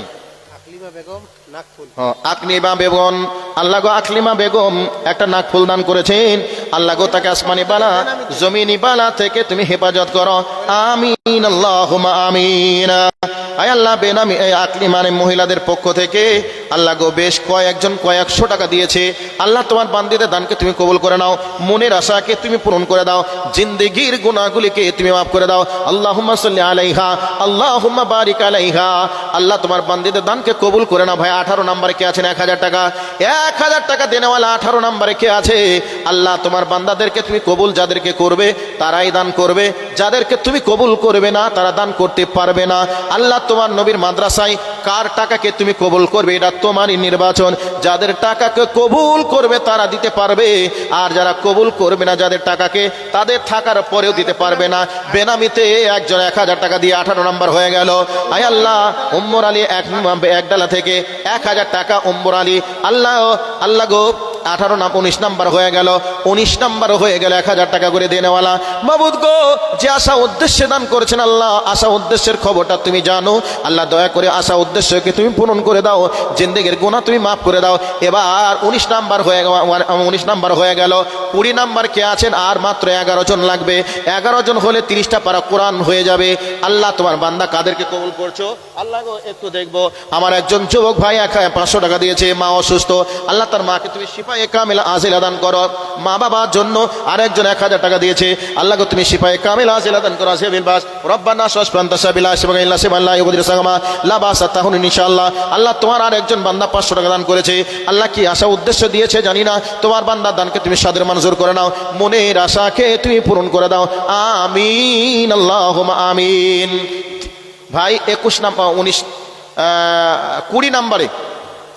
নাম্বার ভাই, সংক্ষিপ্ত সময়ের কারণে একটা ঘটনা আপনাদেরকে শোনাচ্ছি ভাই। মাদ্রাসা কর্তৃপক্ষের পক্ষ থেকে চাদর নিয়ে যারা গিয়েছেন, 5 মিনিট সময় আপনারা সাইডে দাঁড় হন। 5 মিনিট পরে আপনারা দাঁড়ান, ওই মিডিলে দাঁড়ান 5 মিনিট, তারপরে আমি বলবো, তারপরে যাবেন।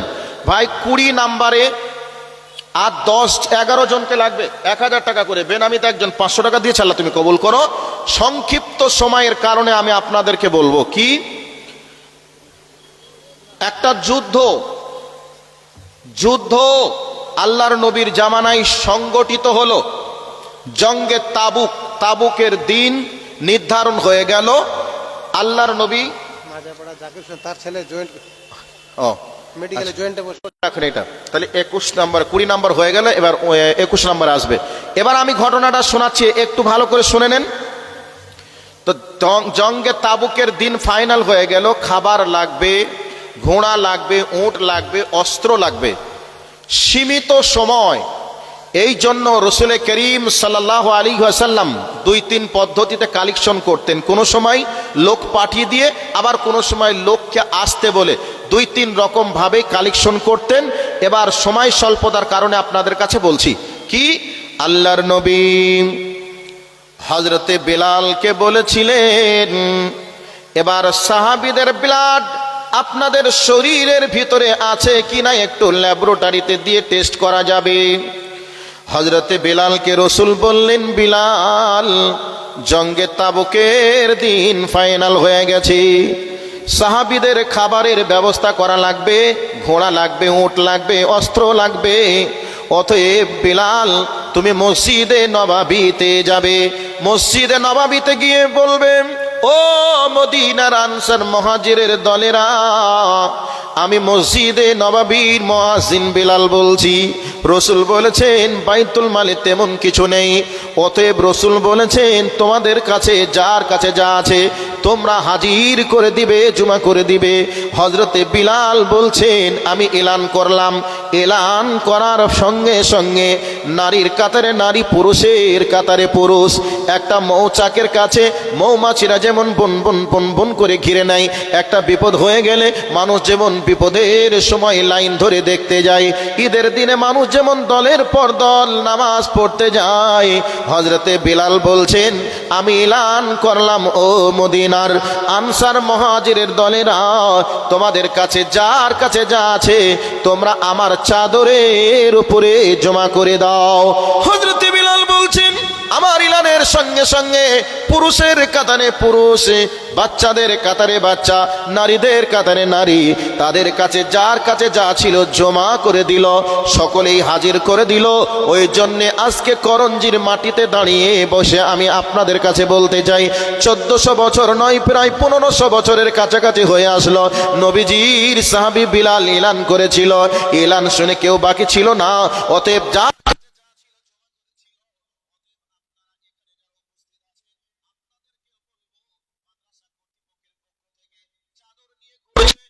চাদরের ভিতরে 500 টাকা করে দিবেন, 100 টাকা করে দিবেন, 200 টাকা করে দিবেন। তবে যার কাছে যা আছে দিবেন, যার কাছে আছে যদি না দেন তাহলে জেনে নিতে হবে সাহাবীদের ব্লাড আপনাদের শরীরে নেই। যেই বক্তব্য বিলাল রেখেছিলেন ওই বক্তব্য আমিও রাখলাম। বিলালের এলান শুনে সবাই দিয়েছিল, এখন আমার এলানটা শোনার পরে যদি 1 টাকা হলেও না দেন তাহলে জানতে হবে সাহাবীদের ব্লাড রিলেশন আপনাদের শরীরের ভিতরে নেই। ওরে আমার আম্মু রে, খালা রে, বোন রে, আপনাদের কাছে বলেছিলাম মাত্র 114টা সূরা, 114 জনের নামের এন্ট্রি লাগবে 500 টাকা করে। এখনো পর্যন্ত লিস্টটা আসলো না। তাহলে যেই সময় মহিলারা জীবন দেওয়ার জন্য প্রস্তুত, সন্তানদেরকে রেডি করে সাজিয়ে দিয়েছেন ইসলামের জন্য, শহীদ হওয়ার জন্য, কিন্তু তাদেরও সন্তানের প্রতি লোভ ছিল, মায়া ছিল, তাদেরও জান্নাতের প্রতি ভালোবাসা ছিল। কেন আপনাদের লোভ থাকলো না, ভালোবাসা থাকলো না? এই জন্যে মা ও বোনদেরকে বলবো 100 টাকা, 200 টাকা, 500 টাকা করে হলেও দিবেন, যার কাছে যা আছে দিবেন। আমার বাবা জীবন যারা বসে আছেন সকলের উদ্দেশ্যে বলবো 100 টাকা হলেও কাপড়ের ভিতরে দিবেন, 100 টাকা করে না দিয়ে কেউ যাবেন না। যদি কেউ চলে যান তাহলে জানতে হবে ইসলামের জন্য আপনারা কিছু করতে পারবেন না। আর একজন 500 টাকা দিয়েছে, আল্লাহ তোমার বান্দা দানকে কবুল করো। একজন তার বেনামিতে স্বামীর জন্য 500 টাকা দান করেছেন, আল্লাহ গো 1000 টাকা এসে 21 নাম্বার হয়ে গেল, 21 নাম্বার হয়ে গেছে।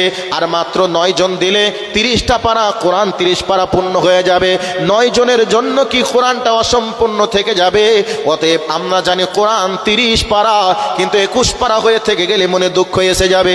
এই জন্য বলবো আর 9 জনকে দেখতে চাবো, হীরের মতির টুকরা যারা রয়েছেন, একটা করে 1000 টাকা দিবেন, আল্লাহর হস্তে জমা হয়ে যাবে। আল্লাহর কাছে প্রাণ খুলে দোয়া দিব, ইনশাল্লাহ 1000 টাকার বিনিময়ে 1 লক্ষ টাকার প্রতিদান দুনিয়াতে পাবেন, আখেরাতে 1 কোটি টাকার সব আপনার আমল নামাতে জমা হয়ে যাবে। রবিউল ইসলাম দেখো আল্লাহ হাট খোলা হতে 5000 টাকা দিল মাদ্রাসা চালাতে। মাদ্রাসা চালাবো বলে মনে ছিল আশা, আশাকে পূরণ করো তুমি ভালোবাসা। এই মতো রবিউল ভবে না রহিত, কেবাওয়ানা তোর রহে দান দিয়ে যেত। সাবাস ও সাবাস দাতা সাবাস যে তুমি, তোমারও লাগিয়ে দোয়া করিতেছি আমি, আমিন আল্লাহুম্মা আমিন। আর এক দেখো বোন আমার পর্দার আড়াল হতে নাক মাছি দিল দেখো তোমার দরবারে। সাবাস সাবাস দাতা সাবাস যে তুমি, তোমারও লাগিয়া দোয়া করিতেছি আমি, আমিন ও আমিন আল্লাহ হাজার ও আমিন। এ দানের তুমি আল্লাহ হয়ে যাও জামিন, আমিন আল্লাহুম্মা আমিন। ভাইরা আমার 21 নাম্বার হয়ে গেছে। 22 নাম্বারে 1000 টাকা দেনেওয়ালা কে আছেন? আল্লাহর কোন বান্দা আছেন? আল্লাহ কাকে কবুল করবে 22 নাম্বারে দেখা যাক। 22 নাম্বার সিরিয়াল পূর্ণ করার জন্য আর এক দেখো আল্লাহ তোমার কোন বান্দি ছিল, 1 নাক মাছি দেখো তোমার দরবারে দিল, 1 মাছে আল্লাহ দেখো করি আছে দান, প্রতিদান দিও আল্লাহ মহামূল্যবান। আত্মীয় এ গানা যারা গিয়েছে চলিয়া, তা সবার গুনাহ মাফ করো পড়ুয়ার, আমিন আল্লাহুম্মা আমিন। তেলিপাড়া 1000 নগদ, 1000 বাকি। লিল্লাহে তাকবীর। হবিবুর রহমান তেলেপাড়া থেকে, মাবুদ গো 22 নাম্বার পূর্ণ হয়ে গেল, 1000 টাকা নগদ দিয়েছে, 1000 টাকা বাকি। আর একজন বেনামিতে মাবুদ গো 1000 টাকা দিয়েছে, 23 নাম্বার হয়ে গেল। আর মাত্র 7 নাম্বার থেকে গেল। মাবুদ তোমার বান্দা যারা কিছে আশা যে নিয়তে দান করেছেন, আমি জানি না তুমি জানো, আল্লাহ দয়া করে তোমার বান্দাদের নিয়তকে তুমি পূরণ করে দাও। আসমানি বালা জমিনি বালা থেকে তুমি হেফাজত করো। আয় আল্লাহ আত্মীয় স্বজন যারা নীরব নগরের মাটিতে ঘুমিয়ে আছে রে মাবুদ, তাদেরকে আল্লাহ তুমি তাদের দানকে কবুল করে নাও, জান্নাতবাসী করে দাও, জান্নাতি মেহমান বানিয়ে দাও, আমিন আল্লাহুম্মা আমিন। বিয়াজুল হক দেখো নয়া পার হতে 50 কেজি গম দিল তোমারও রহেতে। 50 কেজি গমের ভিতরে যতই আছে দানা, গোপন কিছু নাই সব তোর জানা। দানা গুনে 10 নেকি করো তাকে দান, উচ্চ ফলন দিয়ে খোদা তুমি দয়াবান। জাকির হোসেন নাম দেখো এখানেতে ছিল, সেও বাড়ি 1 কুইন্টাল গম দান দিল। সাবাস ও সাবাস দাতা সাবাস যে তুমি, তোমারও লাগিয়া দোয়া করিতেছি আমি, আমিন আল্লাহুম্মা আমিন। বিলকিস বানু দেখো পর্দার আড়াল হতে 1000 টাকা দিল মাদ্রাসা চালাতে। 1000 টাকা আল্লাহ করিয়াছে দান, প্রতিদান দিও আল্লাহ মহামূল্যবান।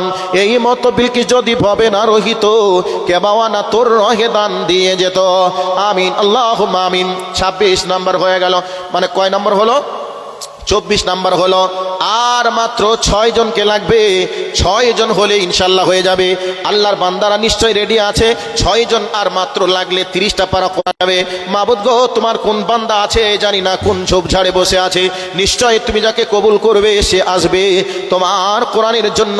আর মাত্র 6 জন আসবে, 6 জন হলে আল্লাহ পূরণ হয়ে যাবে। আল্লাহ গো 6 নম্বরে কে আছেন? মাত্র মানে এবার 24 নাম্বার পূর্ণ হয়ে গেছে, 25 নাম্বার পূর্ণ করার জন্য কে আছেন? মানে 24 নম্বর 23 নম্বর পূর্ণ হয়ে গেছে। আল্লাহ গো, কে আছেন এবার দেখতে চাই, মাত্র 6 জন লাগবে। আল্লাহ তোমার প্রিয়া বান্দা এখানে এতে ছিল, একে এক করে দেখো 24টা সিরিয়াল হইল, 24 জন আল্লাহ করিয়াছে দান, প্রতিদান দিও আল্লাহ মহামূল্যবান। আমিন, আল্লাহুম্মা আমিন। নারে তাকবীর। বেনামিতে আরেকজন বান্দা 1000 টাকা দান করেছেন, আল্লাহ 25টা পূর্ণ হয়ে গেল রে মাবুদ। বেনামিতে আরেকজন 1000 টাকা দান করেছেন, 25 নাম্বার হয়ে গেল। মাবুদ তোমার বান্দার দানকে কবুল করে নাও, আমিন, আল্লাহুম্মা আমিন। আমিরুল ইসলাম দেখো এখানেতে ছিল 50 কেজি গম দান দিল, এহকাল পরকাল করো তানে ভালো, মনের ভিতরে দিও ইমানের আলো, আমিন, আল্লাহু আমিন। মনিরউদ্দিন ওগো আল্লাহ এ পারে, মনিরউদ্দিন ওগো আল্লাহ নয়া পাড়া হতে 1000 টাকা দিল তোমারও দরবারে, 1000 টাকা আল্লাহ করিয়াছে দান, প্রতিদান দিও আল্লাহ মহামূল্যবান, আমিন, আল্লাহুম্মা আমিন। 26 নাম্বার হলো, 26টা হলে 30 পাড়া পূর্ণ হয়ে যাবে। আর 4 জন কে আছেন ভাই? বক্তা চলে এসেছে, আমার স্নেহের ভাই, প্রধান বক্তা আসলো না, আমার স্নেহের ভাই রকিবুল ইসলাম উমরি রকিবুল ইসলাম, মুফতি রকিবুল ইসলাম হাফিজাহুল্লাহ, উনি এসে গেছেন। আমি ছেড়ে দিব, আর মাত্র 4 জন হলে ইনশাআল্লাহ হয়ে যাবে। সম্মানিত শায়েখ সাহেবের কাছে, সভাপতি সাহেবের কাছে আর মাত্র 3 মিনিট সময় নিব, 3 মিনিট। আচ্ছা, আলহামদুলিল্লাহ। ওয়ালাইকুম সালাম রহমতুল্লাহ। কালু মোহাম্মদ দক্ষিণ নাহিট থেকে উনি এসেছেন, 1000 টাকা দিলেন। আর একজন কে দিলেন 1000 টাকা? ওয়ারেস আলী 1000 টাকা। তাহলে আর মাত্র 2 জন থাকলো, 28টা হয়ে গেল। এখন বাকি কত?